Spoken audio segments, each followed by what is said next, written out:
ವ್ಯಾಖ್ಯಾಮುದ್ರಾಂ ಕರಸರಸಿಜೈಃ ಪುಸ್ತಕಂ ಶಂಖಚಕ್ರೆ ಬಿಭ್ರದ್ಭಿನ್ನಸ್ಫಟಿಕರುಚಿರೆ ಪುಂಡರೀಕೆ ನಿಷನ್ನಃ ಅಮ್ಲಾನಶ್ರೀರಮೃತವಿಶದೈರಂಶಭಿಪ್ಲಾವಯನ್ ಮಾಮಾವಿರ್ಭೂಯಾತ್ ಅನಘಮಹಿಮಾ ಮಾನಸೇ ವಾಗಧೀಶಃ. ನಮಸ್ತೆ ಪ್ರಾಣೇಶ ಪ್ರಣತ ವಿಭವಾಯಾವನಿಮಗ ಹನುಮಸ್ವಾಮಿನ್ ರಾಮಪ್ರಿಯತಮನಮನ್ ಗುರುಗುಣ ನಮಸ್ತುಭ್ಯಂ ಭೀಮ ಪ್ರಬಲತಮ ಕೃಷ್ಣೇಷ್ಟ ಭಗವನ್ ನಮ ಶ್ರೀಮನ್ಮಧ್ವ ಪ್ರದಿಶ ಸುದರ್ಶನ್ನೋ ಜಯ ಜಯ ಶ್ರೀ ಗುರುಭ್ಯೋ ನಮಃ.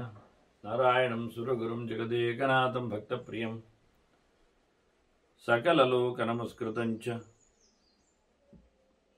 ತ್ರೈಗುಣ್ಯವರ್ಜಿತಮಜಂ ವಿಭುಮಾದ್ಯಮೀಶಂ ವಂದೇ ಭವಗ್ರಂ ಅಮರಾಸುರಸಿದ್ಧವಂದ್ಯಂ ನಾರಾಯಣಂ ನಮಸ್ಕೃತ್ಯ ನರಂ ಚೈವ ನರೋತ್ತಮಂ ದೇವೀಂ ಸರಸ್ವತೀಂ ವ್ಯಾಸಂ ತತೋ ಜಯಮುದೀರಯೇ. ವೇದವ್ಯಾಸುರ ಮಹಾಭಾರತದ ಚಿಂತಕರಿಗೆ ವಂದನೆಗಳು. ಶಾಂತಿ ಪರ್ವದ 189ನೆಯ ಪ್ರವಚನ. ಮತ್ತೆ ಭಾರದ್ವಾಜರು ಹೇಳಿದ ರಾಜನೀತಿಗಳು, ಇದರಲ್ಲಿ ಅನೇಕ ಅಂಶಗಳು ಸಮಾನವಾಗಿ ಬೇಕಾದಷ್ಟು ಸಂವಾದಗಳಲ್ಲಿ ಬಂದಿವೆ. ಆದರೆ ಶತ್ರುಂತಮ ರಾಜನಿಗೆ ಅವರು ಹೇಳಿದ ಗೆರೆಗಳು ಎನ್ನುವ ನೆಲೆಯಲ್ಲಿ ಹಿಂದೆ ಕೆಲವು ದುರ್ಯೋಧನನಿಗೆ ಕೊಟ್ಟ ಉಪದೇಶಗಳಲ್ಲಿಯೂ ಬಂದಿವೆ, ಮತ್ತೆ ಕೆಲವು ವಿದುರನ ಮಾತುಗಳಲ್ಲಿಯೂ ಇಣುಕಿವೆ. ಹಾಗಾಗಿ ಇಲ್ಲಿ ಅಧಿಕೃತವಾಗಿ ಭೀಷ್ಮರು ಹಿಂದೆ ಹೇಳಿರತಕ್ಕಂತಹ ಮಾತುಗಳನ್ನು, ಋಷಿಗಳ ಮಾತುಗಳನ್ನು ಗುರುತಿಸ್ತಾರೆ. ರಾಜ ಹೇಗೆ ಜೀವನವನ್ನು ಬಹಳ ಚೆನ್ನಾಗಿ ನಡೆಸಬೇಕು ಅಂತ, ಅವನ ಪೌರುಷ ಹೇಗಿರಬೇಕು ಅಂದರೆ ಮುಹೂರ್ತಮಪಿ ರಾಜೇಂದ್ರ ತಿಂದು ಕಾಲ ಅಥವಾ ಜ್ವಲೇತ್. ತುಂಬೆ ಗಿಡ ಅದು ಒಣಗಿದ ಮೇಲೆ ಕಡ್ಡಿ ಬೆಂಕಿ ಹಿಡಿದ್ರೆ ಬರ್ರನೆ ಹೊರಿತದೆ, ಒಮ್ಮೆಲೆ ಬಹಳ ಸಣಕಲದು, ಬಹಳ ಒಣಗಿರ್ತದೆ. ಹಾಗೆ ತುಂಬೆಯ ಕಡ್ಡಿಗೆ ಬೆಂಕಿ ಹಿಡಿದಾಗಿ ಒಮ್ಮೆಲೆ ಬಹಳಷ್ಟು ಬೆಳಕಾಗಿ ಉರಿಬೇಕು ರಾಜ. ಅದ್ರ ಪ್ರತಾಪವನ್ನು ಚೆನ್ನಾಗಿ ತೋರಿಸಬೇಕು ಅಂತ.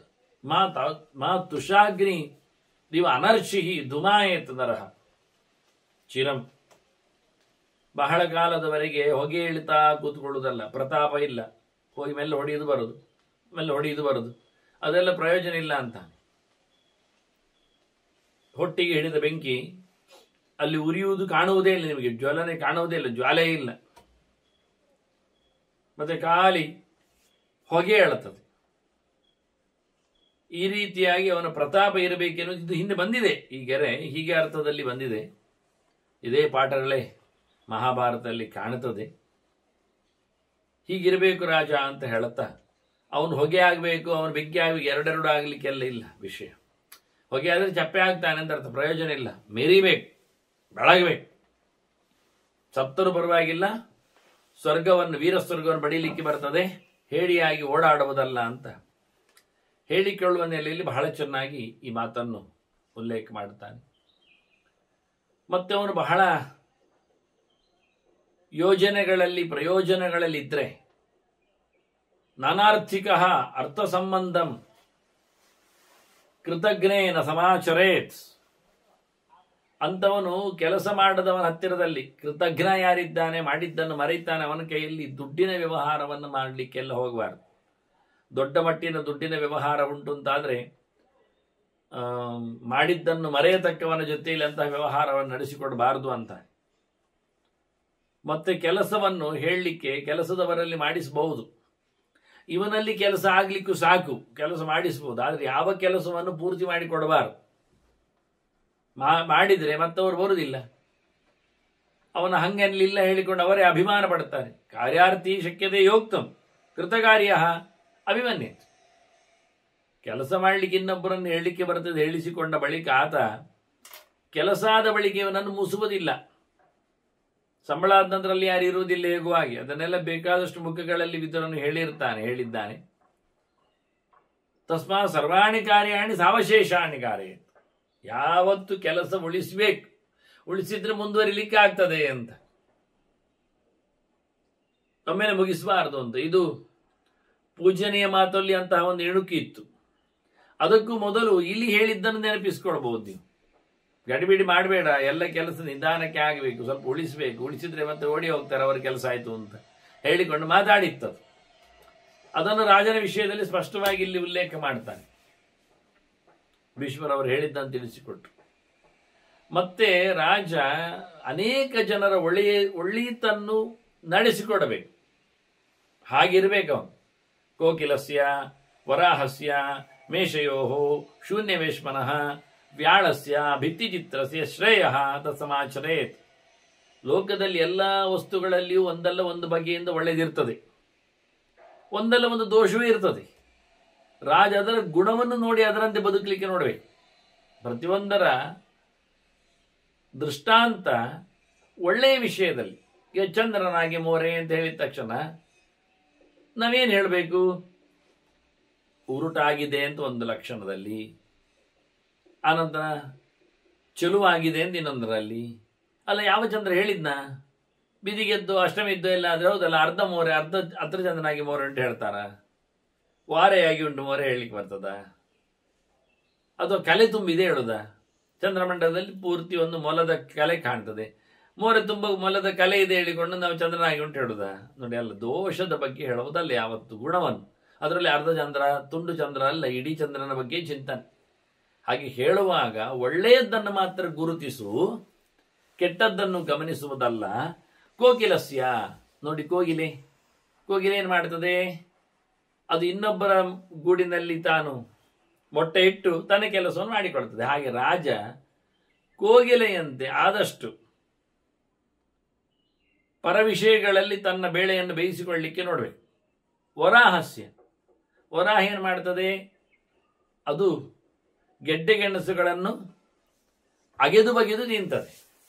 ಹಾಗೆ ಅಡಿಯಲ್ಲಿರುವುದನ್ನು ಸಹ ಮೇಲೆತ್ತಿಕೊಳ್ಳುವ ಹಾಗೆ, ಅದರಲ್ಲಿಯೂ ಸಹ ಲಾಭವನ್ನು ಪಡೆಯುವಂತೆ, ಆಹಾರದ ವಿಷಯ ಆಗುವಂತೆ ಕೆಲಿಬೇಕು ಅಂತ.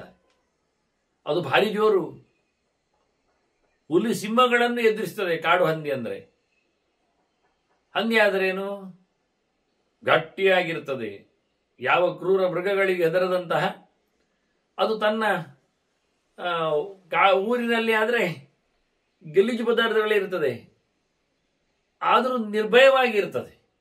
ಹಾಗೆ ರಾಜ ವಿಷಮ ಪರಿಸ್ಥಿತಿಯಲ್ಲಿ ಇದ್ದರೂ ಅದು ತನ್ನ ಹೆಮ್ಮೆಯನ್ನು ಬಿಡದಂತೆ ಬೇಕೇ ಬೇಕಾಗ್ತಾನೆ. ಕೊಚ್ಚೆಯಲ್ಲಿದ್ದರೂ ಊರಿನ ಕೊಳೆಯನ್ನು ತೆಗೆಯುವ ಸಾಮರ್ಥ್ಯ ಅದಕ್ಕಿದೆ. ಹಾಗಾಗಿ ರಾಜ ಹೇಳಿ ತಿನ್ನಬೇಕು ಅರ್ಥ ಅಲ್ಲ, ಪ್ರಜೆಗಳಲ್ಲಿ ಸ್ವಚ್ಛತೆಯನ್ನು ಕಾಪಾಡಲಿಕ್ಕೆ ಅವನು ಕಾರಣನಾಗಬೇಕು ಅಂತ. ಅವಕಾಶ ಬಂದರೆ ತಾನೂ ಕಸವನ್ನು ಎಕ್ಕಿ ತೋರಿಸಬೇಕು. ಇದರಲ್ಲಿ ಗಲೀಜು ಏನಲ್ಲ ವಿಷಯ. ಅಂದರೆ ಕೆಲವು ಕಲೀಲಿಕ್ಕೆ ಎಷ್ಟು ಅಂಶಗಳು, ಯಾವುದು ಅಂತ ಹೇಳುವುದಿಲ್ಲ. ಇಲ್ಲಿ ದೃಷ್ಟಾಂತ ಮಾತ್ರ ಹೇಳಿದ್ದಾರೆ. ನಿಮಗೆ ಇಷ್ಟ ಬಂದದ್ದು, ನೀವು ಅರ್ಥ ಮಾಡಿಕೊಂಡದ್ದು, ನಿಮಗೇನು ಖಂಡಿತ ಹಾಗೆ. ಅದರಿಂದ ವಸಂತ ಕಾಲಕ್ಕೆ ಬಂದಾಗ ಮಾತ್ರ ಕೂಗಬೇಕು. ಯಾವಾಗಲೂ ಕೋಗಿಲೆ ಕೂಗುವುದಿಲ್ಲ. ಕೋಗಿಲೆಗೂ ಕಾಲ ಇದೆ, ಕೋಗಿಲೆಗೂ ಮಾಮರಬೇಕು. ಅದು ಹೂ ಬಿಡಲಿಕ್ಕೆ ಉಂಟು. ಹಾಗೆ ಕೋಗಿಲೆ ದೃಷ್ಟ ನಾನು ಹೇಳುವಾಗ ಗೂಡಿನಲ್ಲಿದ್ದ ಮೊಟ್ಟೆಯಂತೆ ಮಾತ್ರ ಹೇಳಿದೆ ಮಾತ್ರ ಅಲ್ಲ, ಸಾಮಾನ್ಯ ವ್ಯಾಖ್ಯಾನಕಾರರು ಅದನ್ನೆಲ್ಲ ಕಾಣ್ತಾರೆ, ಹೇಳ್ತಾರೆ, ನೋಡ್ತಾರೆ, ತಿಳಿಸ್ತಾರೆ. ನನಗೆ ಅನೇಕ ಅರ್ಥಗಳು ಗೊತ್ತಾವೆ. ಅಂದ್ರೆ ಕೋಗಿಲೆಯ ದೃಷ್ಟಾಂತ ಅದು ವಿಚಿತ್ರವಾದ ಸುಂದರವಾದ ಧ್ವನಿಯಲ್ಲಿ ಎಲ್ಲರಿಗೂ ಬೇಕಾಗ್ತದೆ. ಆಗ ರಾಜ ಪೊಲೈಟ್ ಆಗಿ ಮಾತಾಡಬೇಕು, ರಾಗವದ್ಧನಾಗಿರಬೇಕು, ಒಳ್ಳೆ ಮಾತು ಇರಬೇಕು ಅವನಲ್ಲಿ. ಹೇಗೆ ಕೋಗಿಲೆಯನ್ನು ಇಷ್ಟಪಡ್ತಾರೋ ಹಾಗೆ ರಾಜನನ್ನು ಇಷ್ಟಪಡತಕ್ಕಂಥ ಸ್ವರ ಬೇಕು ಅವನಿಗೆ. ಮತ್ತು ಯಾವಾಗಲೂ ಚಾಟಿಂಗ್ ಬಾಕ್ಸ್ ಅಲ್ಲ ಹೇಳ್ತಾ ಇರುವುದು, ಕೂಗ್ತಾ ಇರುವುದಲ್ಲ. ಕಾಲಕ್ಕೆ ಬಂದಾಗ ಮಾತ್ರ ಹಾಡಬೇಕು. ಹಾಡಿಗೊಂದು ಅವಕಾಶ ಇದೆ. ಇಡೀ ದಿನ ಹಾಡುವುದೇ ಅಂದರೆ ಅದು ಮತ್ತೆ ಅತಿರೇಕ ಆಗ್ತದೆ, ವಾಂತಿಗೆ ಕಾರಣ ಆಗ್ತದೆ. ಇಡೀ ದಿನ ತಿನ್ನುವುದು ಅಂತ ಒಂದಿಲ್ಲ, ತಿನ್ನಲಿಕ್ಕೊಂದು ಸಮಯ ಉಂಟು. ಇದರ ಬಗ್ಗೆ ಬಹಳಷ್ಟು ಮಾತಾಡ್ತದೆ. ಹಿಂದೆ ಬಂದಿದೆ ನಮಗೆ, ದೇಶ ಕಾಲವನ್ನು ನೋಡಿಕೊಂಡು ನಡೆಸಬೇಕು, ಇಲ್ಲಾದ್ರೆ ಅದು ಗಲೀಜು ಅನ್ನಿಸ್ತದೆ ಅಂತ. ಹಾಗೆ ಎಲ್ಲಿ ಹಾಡಬೇಕು, ಏನು ಹಾಡಬೇಕು, ಎಂದು ಹಾಡಬೇಕು, ಎಷ್ಟು ಎಲ್ಲ ಗೊತ್ತಿರಬೇಕು. ಇದು ಇಡೀ 24 ಗಂಟೆಯೂ ಆಡುವುದೇ? ಅದು ಬಾಗಿಲು ಕಟ್ಟೆ ಕೋಣೆ ಅಂತ ನೋಡ್ಲಿಕ್ಕಿಲ್ಲ, ಎಲ್ಲೆಂದರಲ್ಲೇ ಹಾಡುವುದೇ? ಏನನ್ನೂ ಹಾಡುವುದೇ? ಅದಕ್ಕೆ ವಸ್ತು ವಿಷಯ ಇಲ್ಲ, ಗೊತ್ತು ಗುರಿ ಇಲ್ಲ, ಎಲ್ಲರೂ ಆಡುವುದೇ. ಈ ರಾಗ ವಿಶೇಷ ಇಲ್ಲ, ಜ್ಞಾನ ವಿಶೇಷ ಇಲ್ಲ, ಎಲ್ಲರೂ ಕೂಗುವುದೇ. ಇದಾಗಬಾರದು. ಅದರಿಂದ ಕೋಕಿಲಸ್ಯ ಅನ್ನುವಾಗ ಮೆತ್ತಗಿರಲಿ ಮಾತು, ಕಾಲಕ್ಕನುಗುಣವಾಗಿರಲಿ, ಪ್ರಕೃತಿಗೆ ಸಮವಾಗಿ ಬರಲಿ, ಜನ ಮೆಚ್ಚುವಂತಿರಲಿ, ಇದೆಲ್ಲ ಅರ್ಥಗಳುಂಟು ಮಾತಿನಲ್ಲಿ. ಹಾಗೆ ವರಾಹಸ್ಯ ಅನ್ನುವಲ್ಲಿ ಊಟದಲ್ಲಿ ಗೆಡ್ಡೆ ಗೆಣಸದಿಂದ ವರಾಹವು ಸಹ ಸಿಂಹವನ್ನು ಬಗ್ಗಿಸುವಷ್ಟು ಎಷ್ಟು ಜೋರಿದೆ ಅಂತ. ಅದು ವರಾಹ ಯಾವ ನಮೂನಿದ್ದು ನೋಡಿ ಎಷ್ಟು ಚೆನ್ನಾಗಿದೆ ಅಂತ. ಋಷಿಮುನಿಗಳಂತೆ ಗೆಡ್ಡೆ ಗೆಣಸು ನಿಂತದೆ, ಗುಡ್ಡೆಗಾಡಿನಲ್ಲಿ ಅಲಿತದೆ, ಗಿಡ್ಡವಾದ ದೇಹವನ್ನು ಹೊತ್ತುಕೊಳ್ಳುತ್ತದೆ. ಇಷ್ಟಾದ್ರೂ ಪರಾಕ್ರಮ ಎಷ್ಟು ನೋಡಿ. ಅದನ್ನು ಕಲೀಲಿಕ್ಕುಂಟು ವರಾಹಸ್ಯ ಅಂತ. ನ್ಯಾಚುರಲ್ ಫುಡ್ ಅನ್ನುವ ನೆಲೆಯಲ್ಲಿ ಪಾಕ ಆಗಬೇಕಾಗಿಲ್ಲ, ಪಕ್ವಾಗಬೇಕಾಗಿಲ್ಲ, ಹಣ್ಣೆ ಆಗಬೇಕಾಗಿಲ್ಲ, ಮರವೇ ಆಗಬೇಕಾಗಿಲ್ಲ, ನೆಲವಗೆದು ಮಣ್ಣಿನಲ್ಲಿ ಬೆಳೆದದ್ದನ್ನು ತಿನ್ನುವಷ್ಟು. ಅಂದ್ರೆ ರಾಜ ಮೇಲೆ ಮಾತ್ರ ಅಲ್ಲ, ಕೆಳಗೆಯೂ ಸಂಪತ್ತನ್ನು ಪಡೆಯುವಂತಿರಬೇಕು ದೇಶದಲ್ಲಿ. ಗಣಿ, ಮುತ್ತುರತ್ನಗಳ ವ್ಯವಸ್ಥೆ, ಇದನ್ನೆಲ್ಲ ಹೇಳಿಗೋಸ್ಕರ ಅರ್ಥ ಆಗ್ತದೆ. ಅಂದ್ರೆ ಅನೇಕ ಅರ್ಥಗಳ ಸಾಕೂತವಾಗಿ ಈ ಶಬ್ದಗಳು. ಮೇಷಯೋಹ ಅಂತಾರೆ. ಮೇಷ ಅಂದರೆ ಎರಡು ಟಗರುಗಳು ಡಿಕೊಟ್ಕೊಳ್ತಾವೆ, ಹೊಡಿತಾವೆ, ಮಂಡೆಗಟ್ಟಿಯವುಗಳದ್ದು. ಹಾಗೆ ರಾಜ ಬಹಳ ಚೆನ್ನಾಗಿ ಮತ್ತೊಬ್ಬನ ಮಂಡೆಯನ್ನು ಬಲಾತ್ಕಾರವಾಗಿ ಬೀಳಿಸುವಂತಿರಬೇಕು. ಮೇಷದ ಹಾಗೆ ಅಷ್ಟೇ ಹೇಳುವುದಕ್ಕಿಂತಲೂ ಇನ್ನೂ ಮುಖ್ಯ ಅಂದರೆ ಇಲ್ಲಿ ಎರಡು ಮೇಷವನ್ನು ಹೇಳಿದ್ದಕ್ಕೋಸ್ಕರ ಕಾಳಗವನ್ನು ಹೇಳಿದ್ದು. ಸಮಬಲವಾದಂಥ ಹೋರಾಟದಲ್ಲಿ ಒಂದನ್ನೊಂದು ಸೋಲಿಸ್ತದೆ. ನೀವು ಜಿಂಕೆಗೂ ಹುಲಿಗೂ ಹೇಳತಕ್ಕಂಥ ಹೋರಾಟ ಬೇಡ, ಹಾವಿಗೂ ಮುಂಗಿಸಿಗಿರತಕ್ಕ ಹೋರಾಟ ಬೇಡ. ಮೇಷಗಳಿಗೆ ಟಗರು ಗಂಡಾಡನ್ನು ಹೊಡೆದಾಡಿಕೊಳ್ಳುತ್ತದೆ. ಹೀಗೆ ತಲೆ ಎತ್ತಿ ಢಕ್ಕ ಅಂತ ಡಿಕ್ಕಿ ಕೊಟ್ಟು ಬೀಳಿಸ್ತದೆ. ಹಾಗೆ ರಾಜ್ಯ ಬಹಳ ಜೋರಾಗಿ ಮತ್ತೊಬ್ಬನ ಮೇಲೆ ಆಕ್ರಮಣ ಮಾಡಿ ತನ್ನ ಸ್ವತ್ವವನ್ನು ತೋರಿಸಿಕೊಡ್ಬೇಕು. ಮತ್ತೊಂದು ಹೇಳ್ತಾನೆ ಶೂನ್ಯ ವೇಶ್ಮನಃ ಅಂತ. ಕಾಲಿಮನೆಯ ಓನರ್ ಯಾರು? ಅದು ಕಾಲಿಮನೆ ಹೇಳ್ತಿರೋ ಓನರ್ ಯಾರು? ಕಾಲಿಮನೆ ಎಲ್ಲಿ ಇರ್ತದೆ? ಕಾಲಿಮನೆ ಧರ್ಮಶಾಲೆ ಅಂತ ಅರ್ಥ. ಪ್ರವಾಸಿಗರಿಗೋಸ್ಕರ ಮನೆ ಕಟ್ಟಿರ್ತಾರೆ, ಅಲ್ಲಿ ಅವರು ಒಂದು ಕೂತ್ಕೊಳ್ತಾರೆ, ಮಲಗ್ತಾರೆ, ಅಡುಗೆ ಮಾಡಿಕೊಡ್ತಾರೆ, ಹೊರಡ್ತಾರೆ. ಅದು ಯಾರ ಮನೆಯೂ ಅಲ್ಲ, ಅದು ಖಾಲಿ ಮನೆ. ಖಾಲಿ ಉಂಟ ಮನೆ ಅಂತ ಕೇಳ್ತಾರೆ. ಹೌದು, ಒಳಗೋಗಿ ಅಡುಗೆ ಮಾಡಿಕೊಳ್ಳಿ, ಏನು ಬೇಕಾದ್ರೂ ತಂದುಕೊಳ್ಳಿ, ಎಷ್ಟು ಬೇಕಾದ್ರೂ ತಿಂದುಕೊಳ್ಳಿ, ಎಲ್ಲಿ ಬೇಕಾದ್ರೂ ಮಲಗಿಕೊಳ್ಳಿ, ಮತ್ತೆ ಅಲ್ಲಿಂದ ಹೊರಡಿ. ಧರ್ಮಛತ್ರಗಳಿದ್ದ ಹಾಗೆ ರಾಜ ಧರ್ಮಛತ್ರಗಳಂತೆ ಸಾರ್ವಜನಿಕವಾಗಿ ಬದುಕಬೇಕು, ತನ್ನದು ಅಂತ ಇಲ್ಲ. ಅದು ಎಲ್ಲರದ್ದನ್ನು ನೋಡಿಕೊಳ್ಳಿಕೊಂಡು ತಾನಾಗಿ ಈ ರೀತಿಯಾಗಿ ಶೂನ್ಯ ವೇಶ್ಮನಃ. ಮತ್ತೆ ಮನೆಯಲ್ಲಿ ಖಾಲಿ ಮನೆಯಾಗಿ ಕಾಣಬೇಕು, ಅವನ ಮನೆ ಖಾಲಿಯಾಗಿರಬೇಕು, ಸುತ್ತಮುತ್ತಲು ಯಾರು ಇರಬಾರ್ದು. ಇದ್ದರೆ ಅವರ ಮಂತ್ರಾಲೋಚನೆಗಳಿಗೆಲ್ಲ ಅದು ಲೀಕ್ ಆಗ್ತದೆ. ಮತ್ತೆ ಎಲ್ಲಿವರೆಗೆ ಕೇಳಿದರೆ ರಾಜ ಮಾತಾಡುವಲ್ಲಿಗೆ ಹಕ್ಕಿಗಳನ್ನು ತರದಂತೆ ನೋಡಿಕೊಳ್ಳಿದ್ದು. ಯಾಕೆಂದ್ರೆ ಅದು ಮತ್ತೆ ಗೊತ್ತು ಮಾಡಿಕೊಂಡೇ ಹೋಗಿ ಹೇಳಿಕೊಡ್ತದೆ. ಅದರಿಂದ ಎಲ್ಲಿಯಾದರೂ ಅಂಗಳದಲ್ಲಿಯೋ ಪೋರ್ಟಿಕೋದಲ್ಲಿಯೋ ಅಲ್ಲೆಲ್ಲ ಶುಕಶಾರಿಕಾದಿಗಳ ಗೂಡೆಲ್ಲ ಇದ್ರೆ ರಾಜ ಅಲ್ಲಿ ಮಾತಾಡಬಾರ್ದು ಯಾರ ಹತ್ರವೋ. ಅದು ಮತ್ತೆ ಹೇಳಿಕೊಡ್ತದೆ, ಅದರ ಹತ್ರ ಕೇಳುತ್ತಾರೆ. ಹೀಗೆ ಬಹಳ ಚಂದವಾಗಿ ಶೂನ್ಯವೇಶ್ಮನಃ ಮಂತ್ರಾಲೋಚನೆ ನಡೆಸುವಾಗ ಯಾರಿಲ್ಲದ್ದನ್ನು ನೋಡಿಕೋ. ಅದು ಯಾರದ್ದು ಆಗಿರಬಾರದು ಸೊತ್ತುಗಳು. ಅವರು ಅದರ ಮೇಲೆ ಆಕ್ರಮಣ ಮಾಡಲಿಕ್ಕೆ ಬರ್ತದೆ. ರಾಜನನ್ನು ಬರ್ಲಿಕ್ಕೆ ಹೇಳ್ತಾರೆ, ಉದ್ಯಾನದಲ್ಲಿ ಮಾತಾಡುವ ಅಂತ. ಪರದೇಶದ ರಾಜ ಆದ್ರೆ ಅಲ್ಲಿ ಪೊದೆಯಲ್ಲಿ ಅವಿತು ಕೂತ್ಕೊಂಡು ರಾಜನ ಮೇಲೆ ಹಾರಬಹುದು. ಅದರಿಂದ ಶೂನ್ಯವೇಶ್ಮನಃ, ಖಾಲಿ ಜಾಗವನ್ನು ನೋಡಿ ಹೋಗು. ಇದೆಲ್ಲ ಕಲೀಲಿಕ್ಕಿರುವಂಥ ವಾಕ್ಯಗಳು. ಅದರೊಟ್ಟಿಗೆ ಹೇಳ್ತಾರೆ ಇನ್ನೊಂದು ವ್ಯಾಳಸ್ಯ, ಸರ್ಪ ಪರಕೃತಂ ವೇಶ್ಮ ಪ್ರವಿಶ್ಯ ಸುಖ ಮೇಧತೆ ಅಂತ ಕೃಷ್ಣನೇ ಹೇಳಿರ್ತಾನೆ ಮಾತನ್ನು. ಪ್ರಕೃತಿಯ ಗುರುಗಳ ಮಾತು ಹೇಗಿರ್ತದೆ ಅಂತ. ಹಾವು ನೋಡಿ ಎಷ್ಟು ಖುಷಿ ಇರ್ತದೆ. ಎಲ್ಲಿ? ಬಿಲದಲ್ಲಿ, ಹುತ್ತದಲ್ಲಿ. ಯಾರು ಕಟ್ಟಿದ್ದು? ಅದು ಕಟ್ಟಿದ್ದಲ್ಲ, ಕಟ್ಟಿದಿರುವೆ. ಯಾರೋ ಕಟ್ಟಿದ ಮನೆಯಲ್ಲಿ ಯಾರದ್ದೋ ಪಾರುಬತ್ತಿ. ಹಾಗೆ ಯಾರದ್ದೋ ತೆರಿಗೆ ದುಡ್ಡಿನಲ್ಲಿ ರಾಜನ ವಿಶೇಷವಾಗಿರ್ತಕ್ಕಂಥ ತಾಂತ್ರಿಕತೆಗಳು, ವ್ಯವಸಾಯಗಳು, ಅಭಿವೃದ್ಧಿಗಳು, ಕಾರ್ಯಗಳು.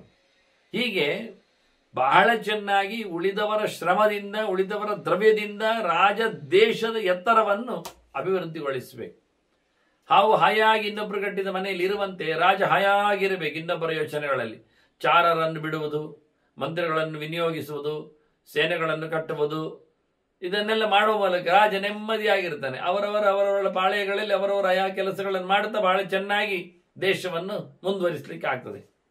ಬ್ಯಾಳಸ್ಯ ಭಿತ್ತಿ ಚಿತ್ರಸ್ಯ ಇನ್ನೊಂದು ಗಮ್ಮತ್ತುಂಟು, ಗೋಡೆಯ ಚಿತ್ರ ಅಂತ. ನಾವು ಬೈಕೊಳ್ಳುತ್ತೇವೆ, ಚಿತ್ರ ಎನ್ನುವುದು ಮೊನ್ನೆ ಶುರುವಾಯಿತು, ಅವ್ರು ಬರೆದದ್ದು ಅಲ್ಲಿ ಬಂತು ಕಲರ್. ಅದು ಪುರಾಣ ಕಾಲ ನೋಡಿ, ಚಿತ್ರಲೇಖೆ ಕಥೆ ಇದ್ದಾಗೆ ಪುರಾಣ ಕಾಲದಲ್ಲಿ ಎಲ್ಲ ಉಂಟು. ಚಿತ್ರಗಾರರು ಇದ್ದಾರೆ, ಚಿತ್ರಗಳು ಇವೆ, ಚಿತ್ರ ಚಿಂತನೆ ಇದೆ, ಚಿತ್ರಕ್ಕೆ ಸೊತ್ತುಗಳು ಅವರಿಗೆ ಗೊತ್ತಿದೆ, ಬಣ್ಣದ ಕಥೆ ಗೊತ್ತುಂಟು. ಬರೀಲಿಕ್ಕೆ ಬಟ್ಟೆಯಲ್ಲಿ ಬರಿತಿದ್ರು, ಗೋಡೆಯಲ್ಲಿ ಬರಿತಿದ್ರು, ಕಂಬದಲ್ಲಿ ಡಿಸೈನ್ ಮಾಡಿದ್ರು. ಎಲ್ಲ ಶಿಲ್ಪಕಲೆ, ಪ್ರತಿಮಾಗಲಿ ಎಲ್ಲವೂ ಯಾವಾಗಲೂ ಇದ್ದವು. ಮೊದಲೇನಿರಲಿಲ್ಲ, ಲಿಂಗ ಮಾತ್ರ ಇತ್ತು. ಮತ್ತೆ ಮನುಷ್ಯನ ಸ್ಕೆಚ್ ಶುರು ಮಾಡಿದ್ರು. ಏನಿಲ್ಲ, ಲಿಂಗವೂ ಇದ್ದಾಗಲೇ ಸ್ಕೆಚ್ಚು ಇತ್ತು, ಸ್ಕೆಚ್ಚು ಇದ್ದಾಗಲೂ ಲಿಂಗ ಇತ್ತು. ಎಲ್ಲ ಬಗೆಯ ಬರ್ಕೊಳ್ಳಿಕ್ಕೆ, ತಿದ್ದಲಿಕ್ಕೆ, ಗೀಚಲಿಕ್ಕೆ ಎಲ್ಲ ಎಂತ ಆಗ್ಬೋದು, ಮಸಿ ತುಂಡು ಆಗ್ತಿತ್ತು ಹಿಂದೆ. ಮಸಿಯಲ್ಲಿ ಬರೆದ ಚಿತ್ರ ಬಹಳ ಚೆನ್ನಾಗಿ, ಬ್ಲ್ಯಾಕ್ ಆ್ಯಂಡ್ ವೈಟ್ ಅಂತ, ಕ್ಯಾನ್ವಾಸ್ ಮೇಲೆ ಬಟ್ಟೆ ಮೇಲೆ ಮಸಿಯಿಂದ ಬರೀತಿದ್ರು. ಗರಿಗಳಿಂದ ಬಣ್ಣಗಳನ್ನು ಮೆತ್ತದಿದ್ರು. ಹಕ್ಕಿಯ ಗರಿಗಳು ಅವರಿಗೆ ಬ್ರಷ್ ಬಹಳ ಚೆನ್ನಾಗಿದೆ. ಒಂದೊಂದು ರೀತಿಯ 16 ಬಗೆಯ ಹಕ್ಕಿಯ ಗರಿಗಳಲ್ಲಿ 16 ಬಗೆಯಿಂದ ಡಿಸೈನ್ ಮಾಡ್ಲಿಕ್ಕೆ ಆಗ್ತದೆ. ಕುಂಚ, ಬ್ರಷಿಂಗ್ಸ್, ಕಲರ್, ಪ್ರಕೃತಿಯಲ್ಲಿ ಕಲರ್ ಮಾಡ್ತಿದ್ರು ಅವರು. ಅದಕ್ಕೆ ಎಣ್ಣೆ ಸೇರಿಸಿಕೊಂಡೆಲ್ಲ ತುಂಬಾ ಕೆಲಸ ಮಾಡಿದ್ದಾರೆ. ತುಪ್ಪ ಕೆಲವನ್ನು ಬೀಸಿಕೊಂಡು ಅದು ನೀರು ಬಿಡ್ತದೆ, ರಸ ಬಿಡುತ್ತದೆ, ಕಲರ್ ತರ್ತದೆ. ಇದನ್ನೆಲ್ಲ ಬಹಳ ಚೆನ್ನಾಗಿ ರಂಗು ಮಾಡೋದು, ಕಾವಿಶಾಟಿ ಮೊದಲೇ ಇತ್ತು. ರಂಗ ಹಾಕುವಂತ ಕತೆ, ಬಣ್ಣ ಹಾಕುವ ವ್ಯವಸ್ಥೆ, ಬಟ್ಟೆಗೆ ಪುರಾಣ ಎಲ್ಲ ಮಾತುಗಳು ಬರ್ತವೆ. ಎಲ್ಲ ವಿಷಯಗಳಲ್ಲಿ ಪ್ರಕೃತಿಯೇ 3 ಬಣ್ಣ, ಅಜಾಮೇಕಾಂ, ಲೋಹಿತ, ಶುಕ್ಲ, ಕೃಷ್ಣ. ವೇದವೇ ಕೆಂಪನ್ನು, ಕಪ್ಪನ್ನು, ಬಿಳಿಯನ್ನು ಗುರುತಿಸ್ತದೆ, ಹಳದಿಯನ್ನು ಹೇಳುತ್ತದೆ. ಪೀತಾಂಬರಧಾರಿ ಅಂತ ಕೃಷ್ಣನನ್ನೆಲ್ಲ ಹೇಳುವಲ್ಲಿ, ದೇವರನ್ನು ಹೇಳುವಲ್ಲಿ. ಹರಿದ್ವರ್ಣವನ್ನು ಹೇಳ್ತದೆ, ಹಸಿರನ್ನು ಹೇಳ್ತದೆ. ಬಣ್ಣಗಳ ಬಗ್ಗೆ ಮಾತಾಡಲಿಕ್ಕೆ ಇಲ್ಲ, ಯಾಕೆ ಪ್ರಕೃತಿಯೇ ಬಣ್ಣಮಯ. ಇದನ್ನು ಚಿಂತನೆಯಲ್ಲಿ ತಂದಿದ್ದಾರೆ. ಆದ್ರಿಂದ ಗೋಡೆ ಚಿತ್ರ ಬರೆದದ್ರಲ್ಲಿ ಏನುಂಟು, ಚಂದ ಇದೆ. ಅದರಲ್ಲಿ ಎಲ್ಲ ವಸ್ತುಗಳು ಕಾಣ್ತವೆ.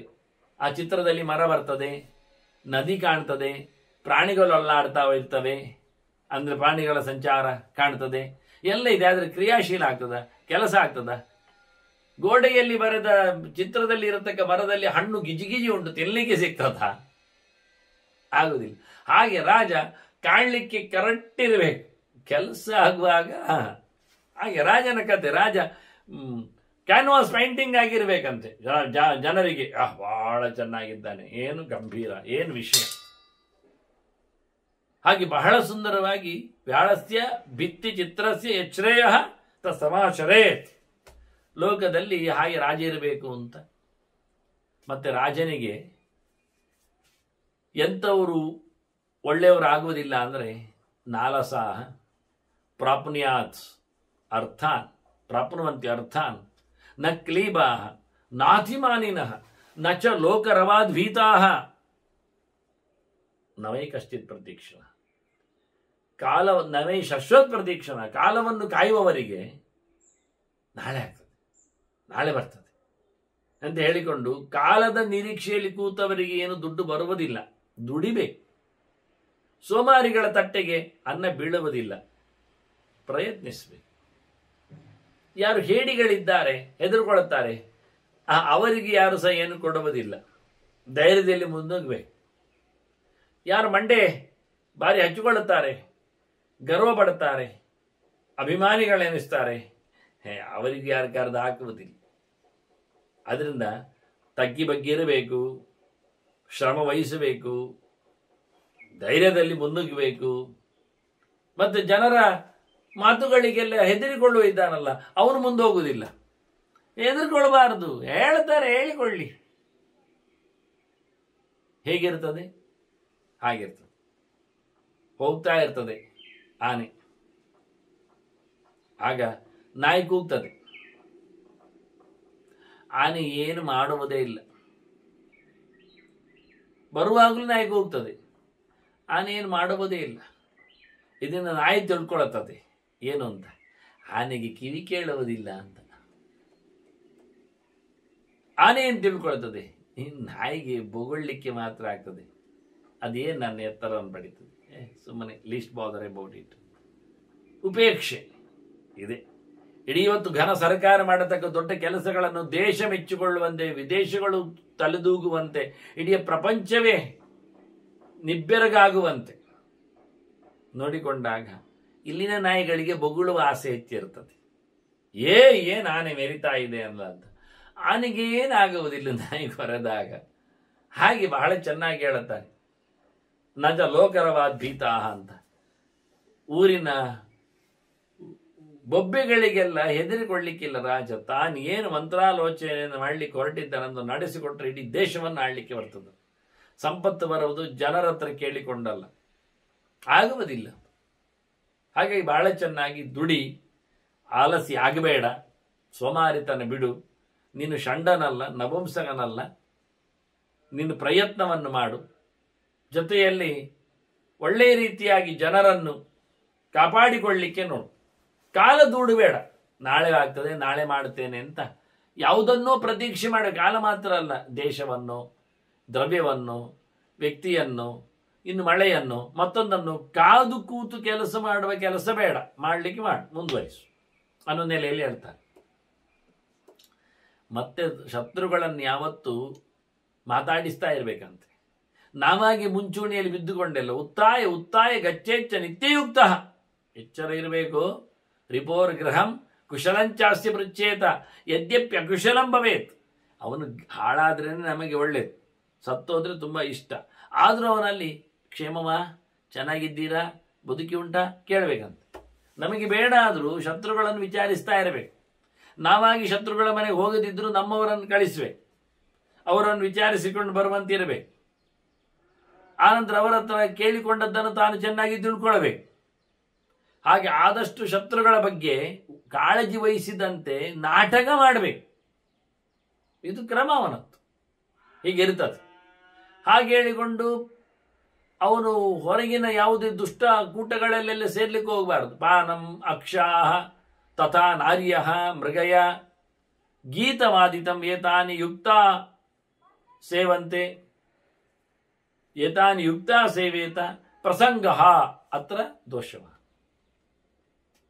ಕುಡಿಬೇಕಾ ಒಂದು ಲಿಮಿಟಲ್ಲಿ ಅಂತಾನೆ. ಪಾನಂ ಅಕ್ಷ ಆಡಬೇಕಾ ಒಂದು ನಿಯತ್ತಲ್ಲಿ, ಹೆಣ್ಣುಗಳ ಒಂದು ಸಂಖ್ಯೆಯಲ್ಲಿ, ಒಂದು ವ್ಯವಸ್ಥೆಯಲ್ಲಿ, ಬೇಟೆಯ ಒಂದು ಕ್ರಮಬದ್ಧವಾಗಿ, ಮತ್ತೇನು ಸಂಗೀತ ಕಾರ್ಯಕ್ರಮವ, ವಾದ್ಯಘೋಷವ, ಕುಣಿತದ ವ್ಯವಸ್ಥೆಗಳ ಒಂದು ಕ್ರಮಬದ್ಧವಾಗಿ. ಇದನ್ನೇ ಕಂಡಾಬಟ್ಟೆ ಮಾಡುವುದಲ್ಲ. ಯಾವತ್ತೂ ನೋಡಿದರೂ ಕುಣಿತದ ಮೂಜಿನಲ್ಲೇ, ಹಾಡಿನ ಗಮ್ಮತ್ತಿನಲ್ಲಿ, ಆಟದ ಸೊಗಿನಲ್ಲಿ, ಬೇಟೆಯ ಆಟದಲ್ಲಿ ಕೂತ್ಕೊಳ್ಳುವುದಲ್ಲ. ಒಂದಕ್ಕೆ ಸರಿಯಾಗಿ ಬದ್ಧವಾಗಿ ವ್ಯವಸ್ಥೆ ಮಾಡಿಕೊಂಡು ಇದ್ದರೆ ಅನುಕೂಲ. ಪ್ರಸಂಗ ಅತ್ರ ದೋಷವಾನ್. ನೀನು ಪರಸಂಗ ಮಾಡಿದ್ಯಾ, ಹೆಚ್ಚು ಅದರ ಆಸಕ್ತಿಯನ್ನು ಮಾಡಿದ್ಯಾ, ಅದೇ ದೊಡ್ಡ ಸಂಗತಿಯಿಂದ ಹೊತ್ತುಕೊಂಡ್ಯಾ, ಇಡೀ ದಿನವೂ ಸಂಗೀತ ಕಾರ್ಯಕ್ರಮ, ಯಾವತ್ತು ನೋಡಿದ್ರು ಸಾಂಸ್ಕೃತಿಕ ಚಿಂತನೆ, ಯಾವತ್ತು ನೋಡಿದ್ರು ಕುಣಿತದೆ ಕುಣವೇ, ಇದೆಲ್ಲ ಮಾಡಿಕೊಂಡ್ರೆ ಹಾಳಾಗಿ ಹೋಗ್ತೀಯ. ಅತಿರೇಕ ಆಯ್ತು ಅಂತಾನೆ. ನಚಿಕೇತನಿಗೆ ನೋಡಿ ಯಮ ಕೊಡುವಾಗ ಏನ್ ಹೇಳಿದ ನಚಿಕೇತ, ನಿನಗೆ ಇರ್ಲಿ ಮಾರಾಯ, ಕುಣಿಯುವವರು, ಬೊಟ್ಟುವವರು, ಬಡಿಯುವವರು, ಆಡುವವರೆಲ್ಲ, ನಂಗೆ ಬೇಡ ಡಿಸ್ಟರ್ಬೆನ್ಸ್ ಅಂದವ. ಮೋಕ್ಷ ಮಾರ್ಗ ವಿರೋಧಿ ಅದು. ಮನುಷ್ಯನ ಉದ್ಧಾರ ಮಾಡೋದ್ರಲ್ಲಿ ಅದು ಕಾಲೆಳಿತದೆ. ಹಾಳಾಗಿ ಹೋಗ್ತಾರೆ ಜನ ಅದರಲ್ಲಿ. ಅದೊಂದು ದೃಷ್ಟಿಯಿಂದ ಅಡಿಕ್ಟ್ ಇದ್ದಾಗೆ. ಉಳಿದದ್ದೆಲ್ಲ ಬೇಡ. ಚಿತ್ರ ನೋಡ್ತಾ ಕೂತ್ಕೊಳ್ತಾನೆ, ಹಾಡು ಕೇಳ್ತಾ ಮೈಮರಿತಾನೆ, ಜೊತೆಯಲ್ಲಿ ಕುಣಿಯುವುದು ನೋಡ್ತಾ ಖುಷಿ ಪಡ್ತಾನೆ. ಇತ್ತ ಭಗವದೆಚ್ಚರದಿಂದ ದೂರ ಆಗ್ತಾನೆ.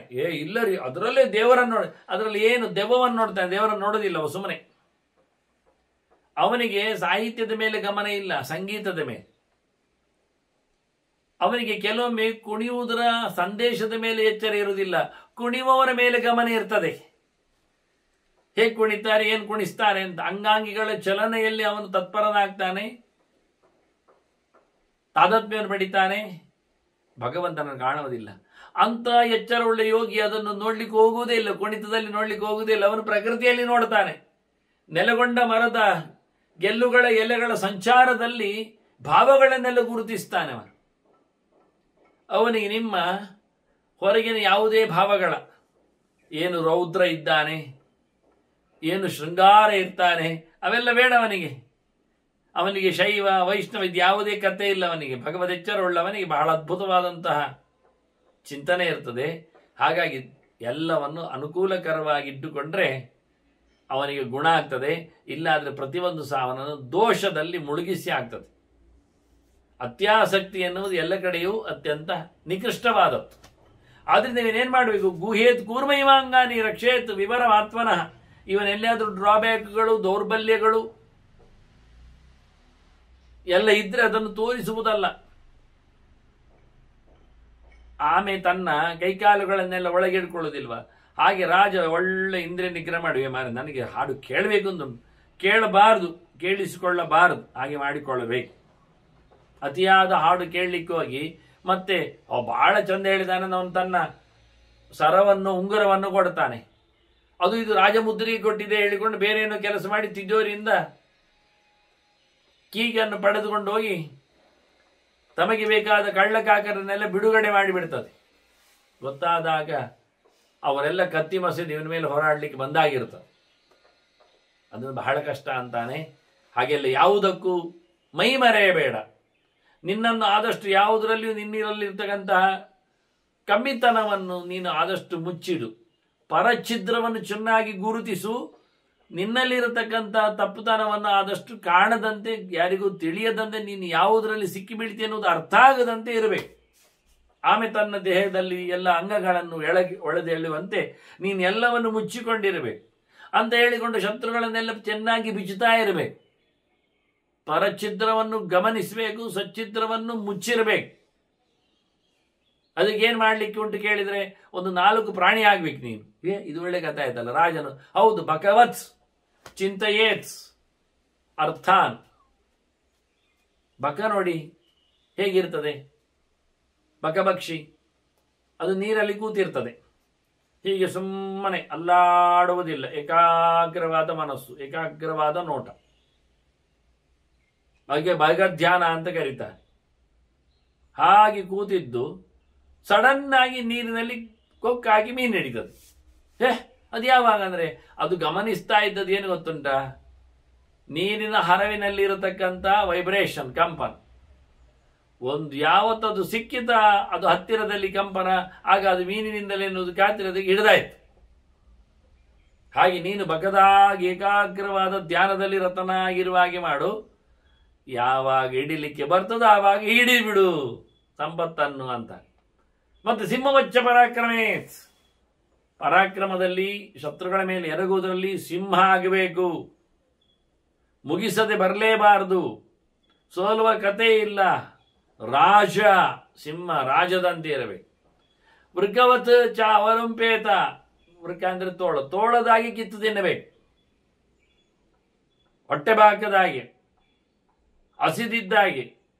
ರಾಜ ಎಲ್ಲವನ್ನು ಕಬಳಿಸಲಿಕ್ಕೆ, ಶತ್ರು ಬಾಳಯದಲ್ಲಿದ್ದುದೆಲ್ಲ ಪಡಿಲಿಕ್ಕೆ, ಯಾವುದನ್ನು ಸುಮ್ಮನೆ ಬಿಡದಾಗಿರಲಿಕ್ಕೆ ವೃಕದಂತೆ ಆಗಬೇಕು ಅವನು. ಮತ್ತೆ ಶಶವಚ್ಚ ವಿನಿಷ್ಪತೇತ್, ಶಶ ಅಂದ್ರೆ ಮೊಲ, ಮೊಲದಾಗಿ ಜಂಪ್ ಮಾಡಬೇಕು.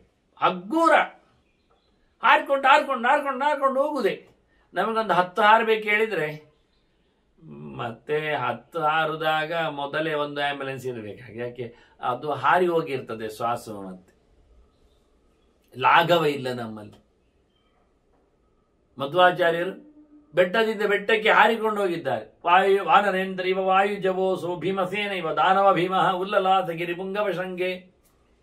ಹೇಗಿತ್ತವರದ್ದು? ಅಷ್ಟು ಲಾಘವ ದೇಹದಲ್ಲಿ, ಗಾಳಿಯಲ್ಲಿ ಹಾರಾಡುತ್ತಿತ್ತು. ಹಾಗೆ ಮೊಲದಂತೆ ಚಿಗುರು ಹಾರತ ಹಾರತ ಹೋಗುವಾಗೆ, ಅಂದ್ರೆ ಅಷ್ಟು ಸಲೀಸಾದ ದೇಹದ ಮೇಲಿನ ವ್ಯವಸ್ಥೆ. ಇಲ್ಲಿ ಈ ಶಶವತಿ ಅನ್ನೋದಲ್ಲಿ ಶರವತ್ ಮಾಡಿದ್ದು ಉಂಟು ಪಾಠ. ಶರ ಅಂದ್ರೆ ಬಾಣ, ಬಾಣದಾಗಿ ಹಾರಬೇಕು. ಮತ್ತೆ ಬಾಣ ಹಾರದಿರ್ತದೆ. ಗುರಿ ಮುಟ್ಟುವವರೆಗೆ ನಿಲ್ಲಬಾರ್ದು, ಸ್ವಯ್ಯ ಇರಬೇಕು ನೇರ. ಎಲ್ಲ ಅರ್ಥ ಹೇಳಲಿಕ್ಕೆ ಚಂದ ಉಂಟು. ಆದ್ರೆ ಇಲ್ಲಿ ಎಲ್ಲ ಪ್ರಾಣಿಗಳ ಬಗ್ಗೆ ಮಾತಾಡಿದ್ದಾರೆ. ಬಕ್ಕ, ವೃಕ ನೋಡಿ, ದ್ವಿತೀಯ ಅಕ್ಷರ ಪ್ರಾಸ ಉಂಟು. ನಾವು ಅದನ್ನ ಅನ್ಕೊಂಡು ಅದು ಕನ್ನಡದಿಂದ, ಎಂತ ಕನ್ನಡ ಈ ಶ್ಲೋಕ ನೋಡಿ ಎಷ್ಟು ಚೆನ್ನಾಗಿದೆ ಅಂತ ಹೇಳುವಾಗ, ಭಗವತ್ ಚಿಂತ ಇದು ಅರ್ಥಾಲಂಕಾರಕ್ಕೆ ಮತ್ತು ಶಬ್ದಾಲಂಕಾರಕ್ಕೆ ಆನಂತರ ಮಾಲೋಪಮೆಗೆ ಎಷ್ಟು ಉಪಮೆ ನೋಡಿ. ಭಗವತ್ ಚಿಂತೆಯೇದರ್ಥಾನ್ ಸಿಂಹವಚ್ಚ ಪರಾಕ್ರಮೇತ್ ಮೃಗವಚ್ಚ ಅವಲಂಪೇತ ಶಶವಚ್ಚ ವಿನಿಷ್ಪತೇತ್. ನೋಡಿ 4 ಉಪಮೆಗಳು. ವತ್ವತ್ ಅಂದ್ರೆ ಹಾಗೆ ಹಾಗೆ ಅಂತ ಹೇಳಲಿಕ್ಕೆ, ಅದು 4 ಪ್ರಾಣಿಗಳು, ಬಕ್ಕ ವೃಕ. ನೋಡಿ ಎಷ್ಟು ಚೆನ್ನಾಗಿದೆ ಅಂತ ಹೇಳುವಾಗ. ಹೀಗೆ ದ್ವಿತೀಯಾಕ್ಷರ ಪ್ರಾಸ ಆಗಲಿ, ವ್ಯಕ್ತಿಯ ವಿಷಯ ಆಗಲಿ ಹೇಳಿಕೊಳ್ಳುವಾಗ ಇದು ಪ್ರಾಣಿನ ಹೇಳಿದ್ರಿಂದ ಶರವತ ಅನ್ನುವುದಕ್ಕಿಂತ ಶಶವತೆ ಎನ್ನುವುದು ಚೆನ್ನಾಗಿದೆ. ವಿನಿಷ್ಪತೇತ್. ಮತ್ತೆ ಕೈಯಲ್ಲಿ ಬಾಣ, ಕುರಿಯಾತ್ ತೃಣಮಯಂಚಾಪಂ ಬಿಲ್ಲು, ಶಯೀತ ಮೃಗಶಾಯಿಕಾಂ ಅಂದಸ್ಯಾದಂದವೇಲಾಯ ಭದಿರಿಮಪಿ ಸಂಶ್ರಯೇತ್. ಹುಲ್ಲನ್ನು ಆತ ಬಿಲ್ಲನ್ನಾಗಿಸಿಕೊಳ್ಳಲಿಕ್ಕೆ ಬರಬೇಕು. ಅವನ ಬಿಲ್ಲು ಹುಲ್ಲಿನದ್ದಾಗಿರಬೇಕು. ಗೊತ್ತಾಗುವುದಿಲ್ಲ ಅಂತ ಅರ್ಥ, ಗೊತ್ತಾಗಬಾರದು ಯಾರಿಗೆ ಅದು ಬಿಲ್ಲು ಅಂತ. ಏನೋ ಹಗ್ಗ ಇಟ್ಕೊಂಡಿದ್ದಾನೆ, ಗಿಡದ ತುಂಡಿಟ್ಕೊಂಡಿದ್ದಾನೆ ಅಂತ. ಹುಲ್ಲಿನಲ್ಲಿ ಹೆಣೆದು ಮಾಡಿದ ಬಿಲ್ಲಿನಲ್ಲಿಯೂ ಮನುಷ್ಯರನ್ನು ಬಗ್ಗಿಸುವ ಸಾಮರ್ಥ್ಯವನಲ್ಲಿ ಬರುವಾಗಿರಬೇಕು. ಅವನು ಹಿಡಿದ ಹುಲ್ಲು ಬಿಲ್ಲಾಗಬೇಕು. ಹಾಗೆ ಕಾಣಿಸದಂತೆ ಕೆಲವರ ಕೈಯಲ್ಲಿ ಸಣ್ಣ ಕೋಲು ತುಂಡಿ ಇರ್ತದೆ, ಅದು ಅದಿಮಿಕೊಂಡರೆ ಅದು 1 ಅಡಿ ಉದ್ದ ಆಗ್ತದೆ, 4 ಅಡಿ ಉದ್ದ ಆಗ್ತದೆ, ಎಷ್ಟು ದೂರದವರೆಗೆ ಹೊಡೆಯಲಿಕ್ಕೆ ಬರುವಾಗಿರುತ್ತದೆ. ಕೆಲವೊಮ್ಮೆ ಅದು ಮಾತ್ರ ಅಲ್ಲ, ಕೆಲವೊಮ್ಮೆ ಹಿಡಿದ ಕೈಯಲ್ಲಿ ಹಿಡಿದ ಆ ಟ್ರಿಗ್ಗರ್ ಅಲ್ಲಿ ಒಂದು ಇಡೀ ದೊಡ್ಡ ಕತ್ತಿಯವರೆಗೆ ಬರ್ತದೆ. ಹಾಗೆ ರಾಜ ಬಿಲ್ಲಾಗಿಸಬೇಕು, ಹುಲ್ಲನ್ನು ಸಹ. ಹುಲ್ಲಿನ ಬಿಲ್ಲು ಅವನ ಕೈಯಲ್ಲಿರಬೇಕು. ನೋಡುವವರಿಗೆ ಅದು ಕೇವಲ ಹಿಡಿದ ಯಾವುದೋ ಒಂದು ಮರಗಂಟೆಯಿಂದ ಅನಿಸಬೇಕು, ಗಿಡಗಂಟೆ ಎಂದು ಕಾಣಬೇಕು. ಆದರೆ ಅದು ಅವನದ್ದು ಪೌರುಷದ ಸೊತ್ತಾಗಿರ್ತದೆ. ಗೊತ್ತಾಗುವಾಗಿರಬಾರದು ಅವನು ಇಟ್ಕೊಳ್ತಕ್ಕಂತಹ ಆಯುಧಗಳಿಗೆ ಅಂತ ಹೇಳಿಕೊಳ್ಳುವ ರೀತಿ. ಮತ್ತೆ ಅವನು ಮಲಗಬೇಕು ಹೇಗೆಂದ್ರೆ ಶಯೀತ ಮೃಗಶಾಯಿಕಂ. ಒಂದು ದೃಷ್ಟಿಯಿಂದ ಮೃಗ ಅಂದ್ರೆ ಜಿಂಕೆ, ಮೃಗ ಅಂದ್ರೆ ಪ್ರಾಣಿಗಳು ಮಲಗಿದಂತೆ, ಏನು ಬೇಕಾಗಿಲ್ಲ, ಹೇಗೆ ಬೇಕಾದ್ರೆ ಹಾಗೆ. ಮತ್ತೆ ಅಷ್ಟೇ ಬೇಗ ಎಚ್ಚರ. ಪ್ರಾಣಿಗಳ ನಿದ್ದೆ ಅಂದ್ರೆ ಒಂದು 4-6 ನಿಮಿಷ ಕೂಡಲೇ ಎಚ್ಚರ ಆಯ್ತು. ಮತ್ತೆ ಆ ನಿದ್ದೆಯಲ್ಲಿಯೂ ಎಚ್ಚರ ಇರ್ತದೆ ಅವುಗಳಿಗೆ. ಏನು ಸಣ್ಣ ಸಪ್ಪಳ ಎಲ್ಲಿ ದೂರದಲ್ಲಿ ಕೇಳಿದ್ರು ಒಮ್ಮೆ ತಲೆ ಎತ್ತುತ್ತಾವೆ, ಕಿವಿ ಮೇಲೆ ಮಾಡ್ತವೆ, ಮತ್ತೆ ಅಲ್ಲಿ ಕಿವಿ ಕೆಳಗೆ ಹಾಕ್ತವೆ, ತಲೆ ಕಿವಿ ಮುಚ್ಚಿಕೊಂಡು ತಲೆ ಕೆಳಗೆ ಹಾಕೊಂಡ್ರು ಶಬ್ದ ಕೇಳಿದೆ, ಗಮನಿಸಿದೆ. ಆದ್ರೆ ರಾಜ ಇಡೀ ದೇಶದಲ್ಲಿ ಎಚ್ಚರ ಇರಬೇಕು. ಇಡೀ ದೇಶ ಮಲಗಿರ್ತದೆ, ಆದ್ರೆ ರಾಜ ಎಚ್ಚರದಲ್ಲಿ ಇರಬೇಕು. ಯಾಕೆ? ಪ್ರಾಣಿಯಂತೆ. ಪ್ರಾಣಿಗಳು ನೋಡಿ, ಮನುಷ್ಯ ಮಲಗಿದಾಗ ಎಚ್ಚರ ಆಗ್ತಾವೆ, ಲೋಕ ಮಲಗಿದಾಗ ರಾಜ್ಯ ಎಚ್ಚರ ಇರಬೇಕು. ಲೋಕ ಯಾವ ವಿಷಯದಲ್ಲಿ ಮೈಮರೆತಿದೆ, ನಿದ್ದೆ ಮಾಡ್ತದೆ, ಅದು ರಾಜನಿಗೆ ಎಚ್ಚರದ ಗಂಟೆ. ಯಾ ನಿಶಾ ಸರ್ವಭೂತಾನಂತಸ್ಯ ಜಾಗೃತಿ ಸಂಯಮಿ ಅಂತ ಕೃಷ್ಣ ಹೇಳಿದ ಹಾಗೆ ಎಚ್ಚರ ತಪ್ಪದೆ ರಾಜ ಇರಬೇಕು, ಪ್ರಜೆಗಳು ಎಚ್ಚರ ತಪ್ಪಬಹುದು. ಈ ಎಲ್ಲ ಅರ್ಥಗಳನ್ನು ಹೇಳ್ತಾರೆ ಹೇಗಿರ್ತದೆ ಪ್ರಾಣಿಯಂತೆ ಅಂತ. ಅಂದಸ್ಯಾದಂದವೇಲಾಯಂ ಅದಿನಿಮಪಿ ಸಂಶ್ರಯ. ಅವನು ಬೇಕಾದಾಗ ಕುರುಡನಾಗಬೇಕು, ಕಾಣಲೇ ಇಲ್ಲ ನನಗೆ ಹೇಳಬೇಕು. ಕೆಲವೊಮ್ಮೆ ಕಿವಿಯೂ ಕೇಳಿಸುವುದಿಲ್ಲ ಹೇಳ್ಬೇಕವ. ಹಾಗಿದ್ರೆ ಚಂದ. ಎಷ್ಟು ಜನ ಕೂಗ್ತಾರೆ, ಹೇಳ್ತಾರೆ, ಕೇಳದ್ದಾಗೆ ಮಾಡ್ಬೇಕು. ಕೆಲವೊಮ್ಮೆ ಕಿವುಡಾಗಬೇಕಾಗ್ತದೆ ರಾಜ, ಕೆಲವೊಮ್ಮೆ ಕುರುಡಾಗಬೇಕ, ಕಾಣಲಿಲ್ಲ ಹೇಳ್ಬೇಕವ. ಕಂಡ್ರೆ ಆಗುವುದಿಲ್ಲ, ಕೆಲಸ ಆಗುವುದಿಲ್ಲ. ಹೀಗೆ ರಾಜ ಹೇಗಿರಬೇಕು ಎನ್ನುವುದೇ ಒಂದು ಬಹಳ ಚಂದವಾದಂತಹ ಕೆಲವೆಲ್ಲ ಮಾತುಗಳ ಮನತ್ತು. ಬಹಳ ಚೆನ್ನಾಗಿ ದೇಶ ಕಾಲ ಇದರ ಬಗ್ಗೆ ಗಮನಿಸಬೇಕು ಅವನು. ದೇಶಕಾಲ ವ್ಯತೀತೋ ಹಿ ವಿಕ್ರಮೋ ನಿಷ್ಫಲೋ ಭವೇತ್. ದೇಶಕ್ಕನುಗುಣವಾಗಿ ಕಾಲಕ್ಕೆ ಸರಿಯಾಗಿ ಅವನು ತನ್ನ ಪರಾಕ್ರಮವನ್ನು, ಶತ್ರುಗಳ ಮೇಲಿನ ಹೋರಾಟವನ್ನೆಲ್ಲ ನಡೆಸಬೇಕು. ತಪ್ಪಿದ ದೇಶದಲ್ಲಿ, ಗುಡ್ಡಗಾಡುಗಳಲ್ಲಿ, ಜೌಗು ಪ್ರದೇಶಗಳಲ್ಲಿ, ನೀರು ಬಾರದ ಕಾಲದಲ್ಲಿ, ಚಳಿಯಾದ ಸಮಯದಲ್ಲಿ ಎಲ್ಲ ಹೋರಾಟ ಮಾಡಲಿಕ್ಕೆ ಹೋದ್ರೆ ಸೋತು ಹೋಗ್ತಾರೆ. ಅಲ್ಲಿನ ಜನರಿಗೆ ಅಭ್ಯಾಸ ಇರ್ತದೆ. ಆದ್ದರಿಂದ ಯಾವ ದೇಶದಲ್ಲಿ ಹೋರಾಟ, ಯಾವ ಕಾಲದಲ್ಲಿ ಗಮನ ಎನ್ನುವುದೆಲ್ಲ ಗೊತ್ತಾಗಬೇಕು. ಇವನ ಪೌರುಷಗಳಿಗೆಲ್ಲ ದೇಶ ಕಾಲವು ಮೆರುಗು ಕೊಡ್ತದೆ, ಪ್ಲಸ್ ಮಾಡ್ತದೆ, ಜಾಸ್ತಿ ಅಂಕಗಳು ಬರ್ತಾವೆ. ಅದೇ ಇವನ ಪೌರುಷಗಳು ಚೆನ್ನಾಗಿರುತ್ತೆ. ಕೆಲವು ಹೇಳ್ತಾರೆ ಅವರು, ಜೌಗು ಪ್ರದೇಶಗಳಂಥದ್ದು, ಮರಳ ಪ್ರದೇಶಗಳಂತೂ ನೀರು ಕಮ್ಮಿ ಇರುವಂಥದ್ರಲ್ಲಿ ಒಂಟೆಯ ಸೈನ್ಯ ಹೋಗ್ಬೇಕಂತೆ. ಗುಡ್ಡಗಾಡುಗಳಲ್ಲೆಲ್ಲ ಕುದುರೆ ಸೈನ್ಯ ಹೋಗ್ಬೇಕು, ಸಮತಟ್ಟಾದ ಜಾಗಗಳಲ್ಲಿ ಆನೆ ಸೈನ್ಯ ಹೋಗ್ಬೇಕು. ಅದು ಬಿಟ್ಟು ನೀವು ಆನೆಯನ್ನು ಗುಡ್ಡಗಾಡಲ್ಲಿ ಕಳಿಸಿದ್ರೆ, ಜೋಗು ಪ್ರದೇಶಗಳಲ್ಲಿ, ಮರಳು ಪ್ರದೇಶದಲ್ಲಿ ಕುದುರೆಯನ್ನು ಓಡಿಸಿದ್ರೆ ಆಗುದಿಲ್ಲ. ಹಾಗಾಗಿ ಎಲ್ಲಿ ಯಾವುದ ದೇಶ, ಯಾವ ಕಾಲ ಅಂತ, ಮಳೆಗಾಲದಲ್ಲಿ ಪ್ರಾಣಿಗಳನ್ನೆಲ್ಲ ದುಡಿಸಿಕೊಂಡ್ರೆ, ಚಳಿಗಾಲದಲ್ಲಿ ಮನುಷ್ಯರ ಸೈನ್ಯವನ್ನೆಲ್ಲ ಕಳಿಸಿಬಿಟ್ರೆ ಆಗುದಿಲ್ಲ. ಅದರಿಂದ ಕಾಲವನ್ನು, ಋತುಕಾಲವನ್ನು ನೋಡಿಕೊಂಡು, ಯಾಕೆಂದ್ರೆ ಆಗ ತಿನ್ನಲಿಕ್ಕೆ ಏನಿರುವುದಿಲ್ಲ, ಹೋಗ್ಲಿಕ್ಕೂ ಕಷ್ಟ ಆಗ್ತದೆ, ರೋಗ ರುಜಿನಗಳಿಂದ ಸೈನ್ಯ ನಾಶ ಆಗ್ತದೆ. ಹೇರಳವಾಗಿ ತಿನ್ನುವಂತೆಯೂ ಬೇಕು, ಕುಡಿಯುವಂತೆಯೂ ಬೇಕು, ವಸತಿ ಇರಲಿಕ್ಕೂ ಆಗಬೇಕು. ಈ ರೀತಿಯಾಗಿ ದೇಶ ಕಾಲವನ್ನು ಸರಿಯಾಗಿ ನೋಡಿಕೊಂಡರೆ ಲಾಭವನ್ನು ಪಡಿತಾನೆ. ದೇಶ ಕಾಲವನ್ನು ತಪ್ಪಿಸಿಕೊಂಡರೆ ಸರ್ವನಾಶ ಆಗ್ತಾನೆ. ಅವನ ಅಷ್ಟು ದೊಡ್ಡ ಪೌರುಷವು ವ್ಯರ್ಥ ಆಗ್ತದೆ. ಮತ್ತೆ ಖಾಲಿ ದೇಶಕಾಲ ಮಾತ್ರ ನೋಡೋದಲ್ಲ, ಪರಸ್ಯ ಬಲಂ ಜ್ಞಾತ್ವ ತದ ಆತ್ಮಾನಂ ನಿಯೋಜೆ. ತನ್ನ ಬಲ ಏನು, ಶತ್ರುಗಳ ಬಲ ಏನು, ಅವನು ಎಷ್ಟು ಜೋರಿದ್ದಾನೆ, ನನಗಿಂತ ಎಷ್ಟು ದೂರ ಆಗ್ತಾನೆ, ಅವನಲ್ಲಿ ಏನೆಲ್ಲ ಬಲ ಉಂಟು, ಸೈನ್ಯ ಎಷ್ಟಿದೆ, ಚಾರರೆಷ್ಟಿದ್ದಾರೆ, ಆಯುಧಗಳು ಹೇಗಿದೆ, ಜನರ ಬೆಂಬಲ ಏನುಂಟು, ಎಲ್ಲ ನೋಡಿಕೊಳ್ಳಬೇಕು. ಖಾಲಿ ದೇಶಕಾಲ ನೋಡಿ ಶಂಕ ಊದುವುದಲ್ಲ, ಬಲವನ್ನು ನೋಡಿ. ನಿನ್ನಲ್ಲಿ ಉಂಟಾ ಹೋರಾಟ ಮಾಡಲಿಕ್ಕೀಗ? ಅವನದ್ದು ಮಾತ್ರ ಅಲ್ಲ, ಶತ್ರುವಿನ ಬಲ ಎಷ್ಟು ಅಲ್ಲ, ನಿನ್ನ ಬಲ ಏನು? ರಾಮಾಯಣದಲ್ಲಿಯೂ ಮಂಗಗಳೆಷ್ಟಿದ್ದಾವೆ ಅಂತ ಹೇಳಿ ಲೆಕ್ಕ ಹಾಕಲಿಕ್ಕೆ ರಾವಣ ಕಳಿಸಿಕೊಟ್ಟಿದ್ದಾನೆ ದೈತ್ಯರಿಬ್ಬರನ್ನು, ತನ್ನಲ್ಲಿರುವವರನ್ನು. ಅವರು ಮಂಗನ ವೇಷ ಹಾಕೊಂಡು ಲೆಕ್ಕ ಮಾಡುದು ಮಂಗಗಳೆಷ್ಟುಂಟು ಅಂತ. ಅದು ಸಿಕ್ಕಿಬಿದ್ರು. ಆದ್ರೆ ರಾಮ ಅವನ ಹತ್ತಿರ ತಗೊಂಡೋಗಿ ಬಿಟ್ರು ಸುಗ್ರೀವಾದಿಗಳು. ಇದು ನಮ್ಮ ಮಂಗ ಅಲ್ಲ, ಇದು ಪರಕೀಯ ಮಂಗ, ವೇಷ ಮಾಡಿ ಬಂದ ರಾಕ್ಷಸ ಮಂಗ. ಇದು ಇಲ್ಲಿ ಏನು ಪಿತೂರಿ ನಡೆಸಲಿಕ್ಕೆ ಬಂದಿವೆ ಏನಂತೆ ಕೇಳ್ತಾನೆ ರಾಮ. ಅವರು ಹೇಳ್ತಾರೆ ಅದು ಲೆಕ್ಕ ಮಾಡ್ಲಿಕ್ಕೆ ಬಂದದ್ದು. ಕೊಡಿರ ನಮ್ಮ ಲೆಕ್ಕ ಏನು ಅಂತ ಅವರಿಗೆ ಅಂತ ರಾಮನೇ ಹೇಳ್ತಾನೆ. ಅವ್ರು ಕಷ್ಟಪಡೋದು ಬೇಡ ಲೆಕ್ಕ ಮಾಡ್ಲಿಕ್ಕೆ, ನಾವೇ ಹೇಳಿಬಿಡುವ ಲೆಕ್ಕ ಏನು ಅಂತ. ಆಯ್ತು ಅಂತ ಹೇಳಿದ್ರು. ಹೋಗಿ ಹೇಳಿ 60 ಇದ್ದಾವೆ ಮಂಗಗಳು ಅಂತ. 60? ಹೌದ್ರಿ, 0 ನೋಡಿ. ಸಮುದ್ರ ಲಕ್ಷಂ ಕಪಯ. ರಾಮನ ಹೋರಾಟದಕ್ಕೆ ಸಹಾಯ ಮಾಡಲಿಕ್ಕೆ ಮಂಗಗಳೆಷ್ಟು ಬಂದಿದ್ದಾವೆ, ಎಲ್ಲಿಂದೆಲ್ಲ ಬಂದಿದ್ದಾವೆ ಅಂದ್ರೆ ಎಲ್ಲ ದ್ವೀಪಗಳಿಂದಲೂ ಬಂದಿದ್ದಾವೆ, ಎಲ್ಲ ದೇಶಗಳಿಂದಲೂ ಬಂದಿದ್ದಾವೆ, ಎಲ್ಲ ಗುಡ್ಡಗಳಿಂದಲೂ ಬಂದಿದ್ದಾವೆ, ಎಲ್ಲ ಕಾಡುಗಳಿಂದಲೂ ಬಂದಿದ್ದಾವೆ. ಸಂಖ್ಯೆ ಎಷ್ಟಾಯ್ತು ಕೇಳಿದ್ರೆ 1 ಬರೆದ ನಂತರ 60 0 ಹಾಕುವಷ್ಟಾಗಿದೆ. ಹೇಳಿ ಕಳಿಸು ಅಂದ್ರಂತೆ. ಲೆಕ್ಕ ಹೇಳವನಿಗೆ. ಅವು 0 ಆಗ್ತಾ ಕೂತ್ಕೊಳ್ಳಿ, ಅದನ್ನು ಓದುವುದು ಹೇಗೆ ಅಂತ ಮತ್ತೆ ಕಲಿತಾ ಕೂತ್ಕೊಳ್ಳಿ. ಹಾಗೆ ಬಹಳ ಚೆನ್ನಾಗಿ ರಾಜ ತನ್ನ ಬಲ ಏನು, ಬಂದವರ ಬಲ ಏನು, ರಿಪುಗಳ ಸೈನ್ಯದ ಬಲ ಹೇಗೆ ಎಲ್ಲ ಚೆನ್ನಾಗಿ ತಿಳ್ಕೊಂಡು ಹೋರಾಟವನ್ನು ಮಾಡಲಿಕ್ಕೆ. ಹಾಗೆ ಹೀಗೆ ಅಲ್ಲ. ರಾಜ ಒಂದೊಮ್ಮೆ ತನ್ನ ಇತರ ರಾಜರನ್ನು ಒಂದೊಮ್ಮೆ ಬಗ್ಗು ಬಡಿದ್ರೆ, ಸಿಕ್ಕಿ ಹಾಕೊಂಡ್ರೆ, ಹಿಡ್ಕೊಂಡು ಬಂದ್ರೆ, ಗೆದ್ರೆ ಎಲ್ಲ ಸುಮ್ಮನೆ ಬಿಡಬಾರ್ದು. ದಂಡೇನೋಪನತಂ ಶತ್ರುಂ ಯುವರಾಜ ನ ನಿಯಚ್ಛತಿ. ಬಗ್ಗು ಬಡಿದು ಒಬ್ಬರ ಮೇಲೆ ಸವಾರಿ ಮಾಡಿ ಹೋರಾಟದಲ್ಲಿ ಅವನನ್ನು ಹೆಡಮುರಿ ಕಟ್ಟಿ ಬಂದ ನಂತರ ಆ ರಾಜನ ಬಗ್ಗೆ ನಿಗಾ ವಹಿಸಬೇಕು. ಸುಮ್ಮನೆ ಬಿಡುವುದಲ್ಲ. ಅವನ ಇಷ್ಟು ನಾವು ಮಾಡಿ ಅವನನ್ನು ಬಗ್ಗಿಸಿ ಎಲ್ಲ ತಂದದ್ರಿಂದ ನಾಳೆ ಅವನು ನಮ್ಮ ಮೇಲೆ ರಿವೆಂಜ್ ತಗೊಳ್ತಾನೆ. ಅಂದ್ರೆ ಏನರ್ಥ? ಬಗ್ಗು ಬಡಿದ ಶತ್ರುವಿನ ಬಗ್ಗೆ ಎಚ್ಚರ ಇಲ್ಲದವನನ್ನು ಬೇಕಾಬಿಟ್ಟಿಯಾಗಿ ಬಿಟ್ರೆ ಇದೇ ರಾಜ ನಾಳೆ ಸಾಯ್ತಾನೆ ಅವನ ಕೈಯಲ್ಲಿ. ಸ ಮೃತ್ಯುಂ ಉಪಗುಹ್ಯ ಆಸ್ತೆ ಅಂತ ರಾಜ ಏನರ್ಥ ಕೇಳಿದ್ರೆ ಸಾವಿನ ಜೊತೆಯಲ್ಲಿ ಕೂತಿದ್ದಾನೆ ಅಂತ ಅರ್ಥ. ಅದಕ್ಕೊಂದು ದೃಷ್ಟಾಂತ ಹೇಳ್ತಾರೆ, ಗರ್ಭಂ ಅಶ್ವತರೀಯಥ ಅಂತ. ಅಶ್ವತರಿ ಉಂಟಲ್ಲ, ಈ ಕುದುರೆ ಕತ್ತೆ ಕ್ರಾಸ್, ಅದು ಹೆತ್ತರೆ ಅದು ಸಾಯ್ತದೆ ಅಂತ ಒಂದು ಕತೆ. ಅದಕ್ಕೆ ಗರ್ಭ ಬಂದ್ರೆ ಅದರ ಕೊನೆ. ಹಾಗಾಗಿ ರಾಜ ಸಾಯ್ತಾನೆ ಅವನಿಗೆ ಗರ್ಭ ಕೊಟ್ಟದ್ದಕ್ಕೆ. ಗರ್ಭ ಅಂದ್ರೆ ಇರ್ಲಿಕ್ಕೆ ಮನೆ ಕೊಟ್ಟದ್ದಕ್ಕೆ.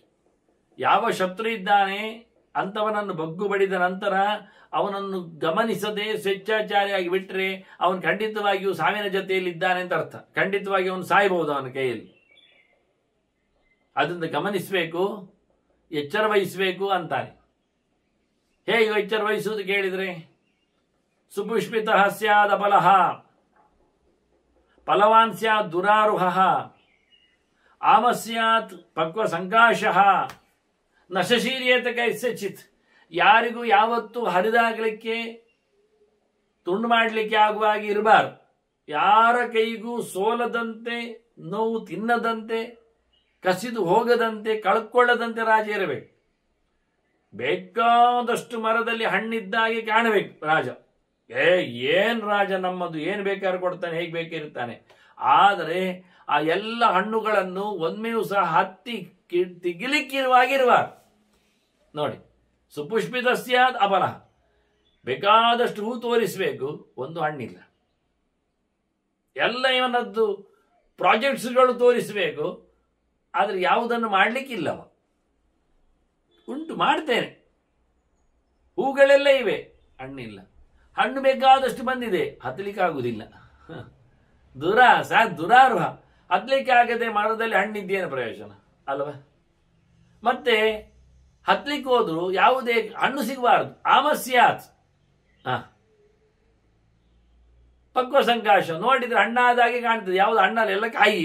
ಹತ್ತಿದವ ಇಳಿಬೇಕೆ? ಇಲ್ಲ ಮಾರೆ, ಸುಮ್ಮನೆ ಕಾಣುವಾಗ ಹಣ್ಣಿನಂತಿರುವಂಥದ್ದು ಎಲ್ಲ ಕಾಯಿಗಳೇ ಇರಬೇಕು.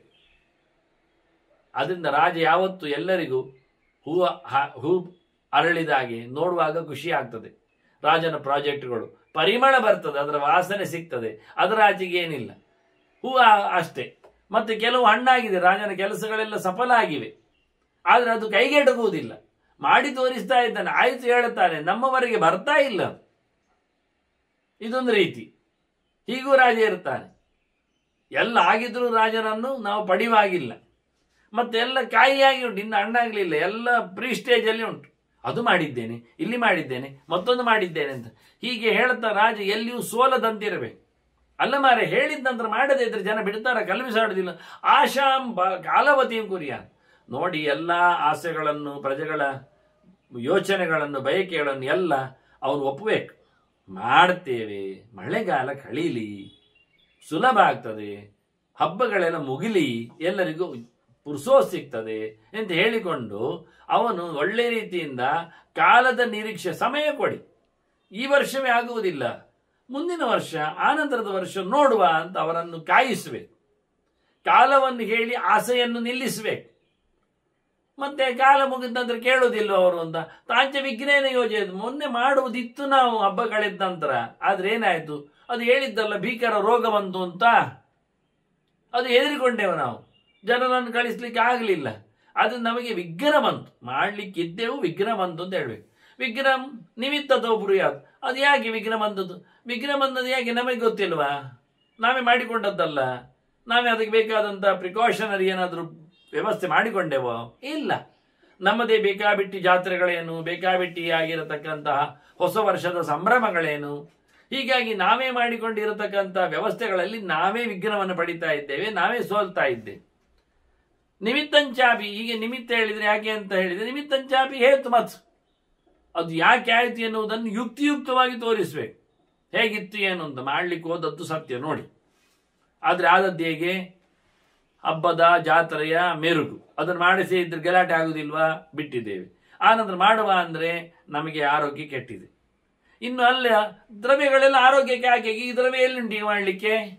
ಈ ವರ್ಷದಲ್ಲಿ ದ್ರವ್ಯ ನಾವು ರೋಗವನ್ನು ವಿರೋಧಿಸುವುದರಲ್ಲೇ, ಎಲ್ಲ ಜನರಿಗೆ ಮಾಸ್ಕ್ ಫ್ರೀ ಕೊಡುವುದರಲ್ಲೇ ನಮ್ದಾಯ್ತು, ಅದರ ಆಚೆಗೆ ಇಲ್ಲ ಆಯ್ತು. ಹೀಗಾಗಿ ಬರುವ ಸರ್ತಿ ಖಂಡಿತ ಅಂತೇಳಿ ಜನರಿಗೆ ಮತ್ತೊಮ್ಮೆ 3 ನಾಮ ಹಾಕಿ ಗಳಿಸುವೆ.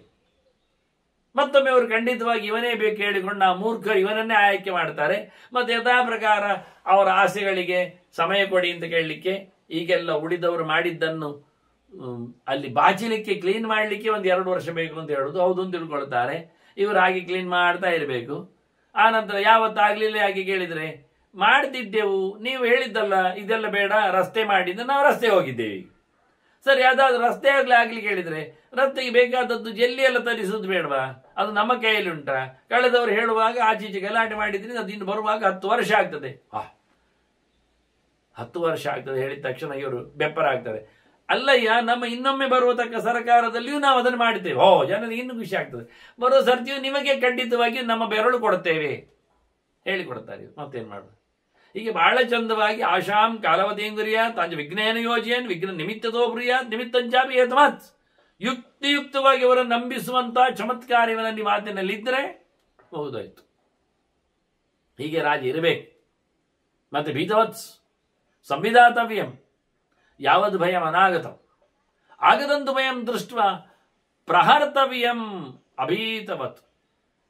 ಅಕ್ಕಪಕ್ಕದ ರಾಜರಿಗೆ, ದೇಶಗಳಿಗೆಲ್ಲ ಹೆದರಿದಂತೆ ಕಾಣಿಸ್ಬೇಕಿವ. ಭಯ ಬರಲಿಲ್ಲ, ಬರ್ಬಹುದು, ತೊಂದರೆ ಆಗಬಹುದು, ಬಾರದ ತೊಂದರೆಯನ್ನು ನೋಡಿಕೊಂಡು ಇವ ಹೆದರಿದಂತೆ, ಹಾಗಾಗಬಾರ್ದಿತ್ತು, ಹಾಗಾಗುವುದಿಲ್ಲ, ಹಾಗೆ ಅಂತ ಹೇಳಿಕೊಂಡು ಹೆದರಿದಂತೆ ತೋರಿಸ್ಬೇಕು. ಒಂದೊಮ್ಮೆ ಅಂತ ಭಯ ಅಲ್ಲಿಗೆ ಬಂತೋ ಸಾರಾಸಗಟವಾಗಿ ನಿರ್ಭಯವಾಗಿ ಹೊಡೆದುರುಳಿಸ್ಬೇಕು. ಅಭೀತವತ್ ಪ್ರಹರ್ತವ್ಯ, ಇದು ಕ್ರಮ. ಜನರಿಗೆ ಗೊತ್ತಾಗಬಾರದು ದುಷ್ಟ ರಾಜರಿಗೆ, ಅಕ್ಕಪಕ್ಕದವರಿಗೆ, ಗಡಿ ಆಚಿನವರಿಗೆಲ್ಲ ಗೊತ್ತಾಗಬಾರ್ದು. ಇವ ಹೆದರಿದ್ದಾನೆ, ಏನು ತಯಾರು ಮಾಡಲಿಲ್ಲ ಅಂತ ಅನಿಸ್ಬೇಕು. ಆದ್ರಿಂದ ಬರುವ ಭಯವನ್ನು ನೋಡಿಯೇ ಹೆದರಿದ್ದಾನೆ ಅಂತ ಅವರು ಸಂಭ್ರಮಿಸ್ತಾ ಇದ್ರೆ, ಇಲ್ಲಿ ಬಂದ ತಕ್ಷಣ ಅದನ್ನು ಪೂರ್ತಿ ನಿರ್ಮೂಲನ ಮಾಡಲಿಕ್ಕೆ ಇವು ಸರಿಯಾಗಿರಬೇಕು. ಬರುವ ಮುಂಚೆ ತಿಳ್ಕೊಳ್ಬೇಕು, ಇವನು ಅನಾಗತಂ ವಿಜಾನೀಯಾತ್ ಯದ್ ಭಯಂ ಸಮುಪಸ್ಥಿತ. ಬರುವ ಮುಂಚೆ ಹೇಗೆ ಬರ್ತದೆ ಅಂತ ಚೆನ್ನಾಗಿ ಅರ್ಥ ಮಾಡಿಕೊಂಡು, ಬರುವ ಮುಂಚೆ ಅದನ್ನು ತೊರೆಯುವ ವ್ಯವಸ್ಥೆಗೋಸ್ಕರ ಮೊದಲೇ ಸನ್ನಾಹ ಮಾಡಿಕೊಂಡು ಮತ್ತೆ ಬಂದ ತಕ್ಷಣ ಅದನ್ನು ಮುಗಿಸ್ಬೇಕು. ಅಲ್ಲ ಅದೆಲ್ಲ ಆಗ್ತದೆ ಎಂದು ಯೋಚನೆ ಮಾಡುವುದೆಲ್ಲ ಬೇಡ. ಇಲ್ಲಪ್ಪ, ನ ಸಂಶಯಂ ಉಪಾರುಹ್ಯ ನರೋಭದ್ರಾಣಿ ಪಶ್ಯತಿ. ನೀವು ಆಪ್ಷನ್ಸ್ಗಳನ್ನು ಯೋಚನೆ ಮಾಡಿಕೊಳ್ಳದಿದ್ರೆ ನಿಮಗೆ ಒಳ್ಳೆಯದಾಗುವುದಿಲ್ಲ. ಎಲ್ಲವನ್ನು ಯೋಚನೆ ಮಾಡಿಕೊಳ್ಳಿ. ಹಾಗಾದರೆ ಏನು, ಹೀಗಾದ್ರೆ ಏನು, ಮತ್ತೊಂದೇನು, ಇನ್ನೊಂದೇನು. ಹೊಡೆತವನ್ನು ಕೊಟ್ಟಲಿಕ್ಕೆ ಹೋದ್ರೆ ಅವನು ಸತ್ತರೆ ಏನು, ನಾನು ಸತ್ತರೆ ಏನು, ಸ್ವರ್ಗಕ್ಕೆ ಹೋಗುವುದಾದ್ರೆ ಸರಿ, ಇಲ್ಲಾದ್ರೆ ಹೇಗೆ, ಇಲ್ಲೇ ಬದುಕುವುದಾದ್ರೆ ಯಾರಿದ್ದಾರೆ, ಏನು ಕತೆ, ಸಿಂಹಾಸನದ ಕತೆ ಯಾರು, ರಾಜರು ಮತ್ತೆ ನಮಗೆ ಎಷ್ಟೆಲ್ಲ ಶತ್ರುಗಳಾಗ್ತಾರೆ, ನಾವೇನು ಅರಸ್ತುತ್ತಿಗೇನು ಪಡಿಬಹುದು, ಅದು ಉಳಿದವರು ಬೇಕಾದ್ರೆ. ಇವೆಲ್ಲ ಯೋಚನೆಗಳನ್ನು, ಸಂಶಯಗಳನ್ನು, ವಿಶಿಷ್ಟವಾದ ವಿಚಾರಗಳನ್ನೆಲ್ಲ ಯೋಚನೆ ಮಾಡಿಕೊಳ್ಳದೇ ಇದ್ರೆ ಮನುಷ್ಯ ಒಳ್ಳೆಯದಾಗುವುದಿಲ್ಲ. ಸಂಶಯ ಪಡಬೇಕು, ವಿಚಾರ ನಡೆಸಬೇಕು, ಬೇಕಾದಷ್ಟು ಅದರ ಆಯಾಮಗಳನ್ನೆಲ್ಲ ತರ್ಕ ಮಾಡಬೇಕು. ಹೀಗಾದ್ರೆ ಮನುಷ್ಯ ಖಂಡಿತವಾಗಿ ಒಳ್ಳೆಯದಾಗ್ತಾನೆ.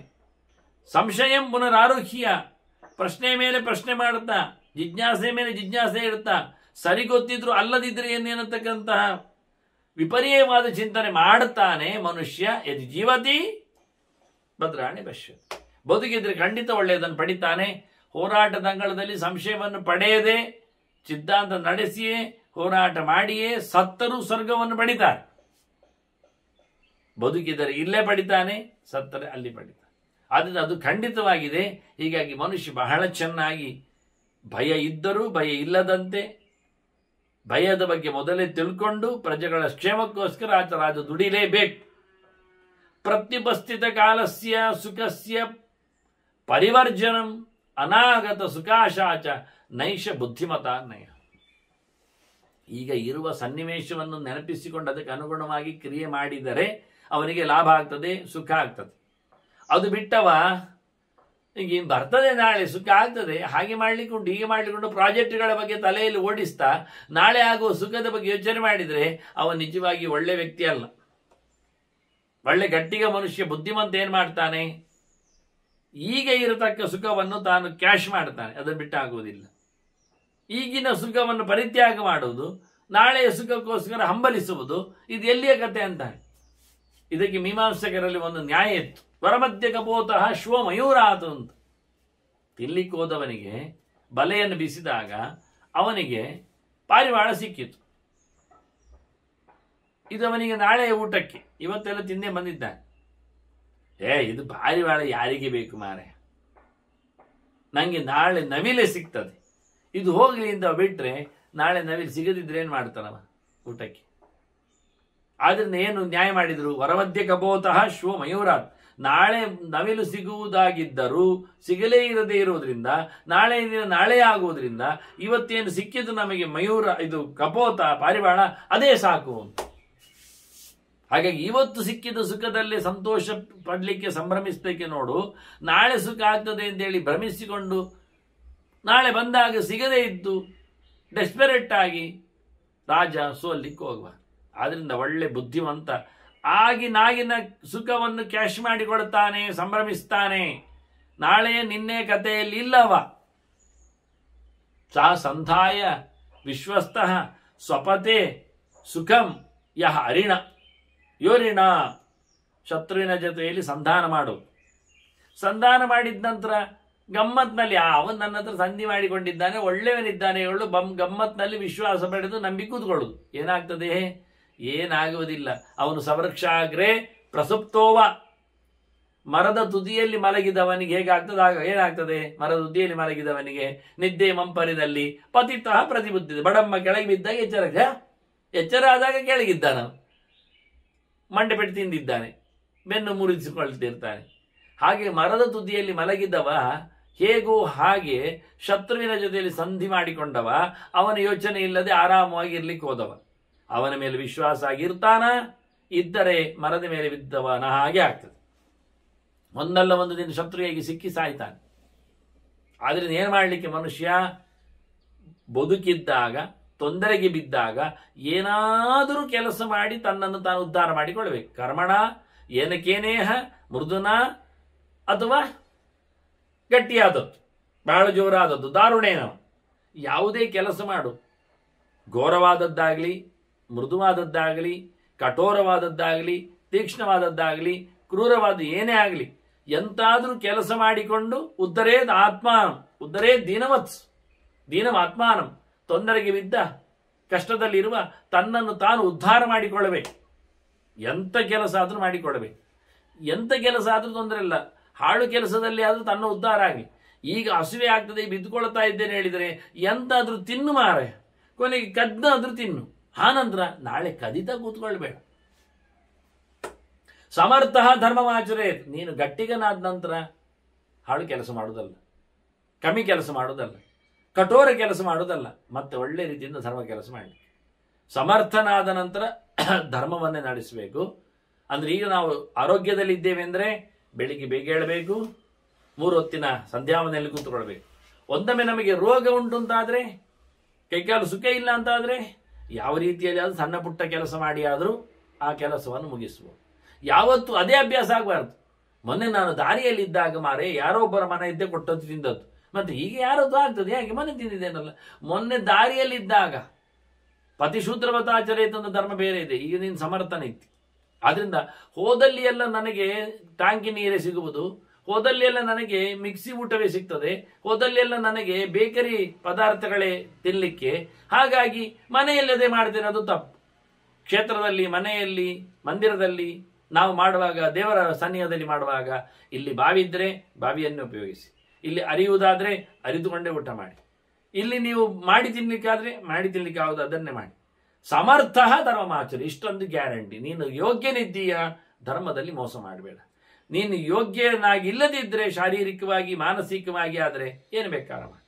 ಅದರಿಂದ ಯೋಗ್ಯತೆಯನ್ನು ಅರಿತು ಯೋಗ್ಯವಾದ ಕೆಲಸದಲ್ಲಿ ತೊಡಬೇಕೆನ್ನುವ ಈ ಒಂದು ದೊಡ್ಡ ಧರ್ಮ ಸಮಾಚಾರ, ಭಾರಿ ವಿಶಿಷ್ಟವಾಗಿರತಕ್ಕಂಥ ಮಾತು, ಅದು ಪ್ರಬುದ್ಧವಾದಂಥ ಚಿಂತನೆ. ನಾವಿವತ್ತು ಅಸಾಮರ್ಥ್ಯವನ್ನು ತೋರಿಸಿಬಿಟ್ಟು ಧರ್ಮದ ತಲೆಯನ್ನು ಕಡಿತಾ ಇದ್ದೇವೆ. ಆಗಬಾರದು. ನಾವು ಸಾಮರ್ಥ್ಯಶೀಲರಾಗಬೇಕು. ಹಾಗೆ ಮಾಡಿಕೊಂಡು ಸಾಮರ್ಥ್ಯವಂತರಾಗಿಕೊಂಡು ಧರ್ಮವನ್ನು ಬೆಳೆಸಲಿಕ್ಕೆ, ಯಾವುದೇ ಸಣ್ಣ ಪುಟ್ಟ ಧರ್ಮ ಇರಲಿ, ಅದು ಹೋದಾಗ ಇಲ್ಲದಿದ್ದಾಗ ಆಗುವ ಕಥೆಯೇ ಬೇರೆ, ಇದ್ದಾಗ ಆಗುವ ರೀತಿಯೇ ಬೇರೆ. ಅದನ್ನು ನಾವು ಗಟ್ಟಿಮುಟ್ಟಾಗಿದ್ದಾಗ ಒಳ್ಳೆಯ ರೀತಿಯಿಂದ ಧರ್ಮಾಚರಣೆ ಮಾಡಲಿ ಅನ್ನತಕ್ಕಂಥ ಭಾರತದ ಈ ಉಪದೇಶದೊಂದಿಗೆ ಇಂದಿನ ಚಿಂತನೆ ಮುಗಿಸುವ. ಮತ್ತು ನಾಳೆ ವಂದನೆಗಳೊಂದಿಗೆ ಶ್ರೀಕೃಷ್ಣ ಅರ್ಪಣಮಸ್ತು. ನಾರಾಯಣ ನಾರಾಯಣ ನಾರಾಯಣ.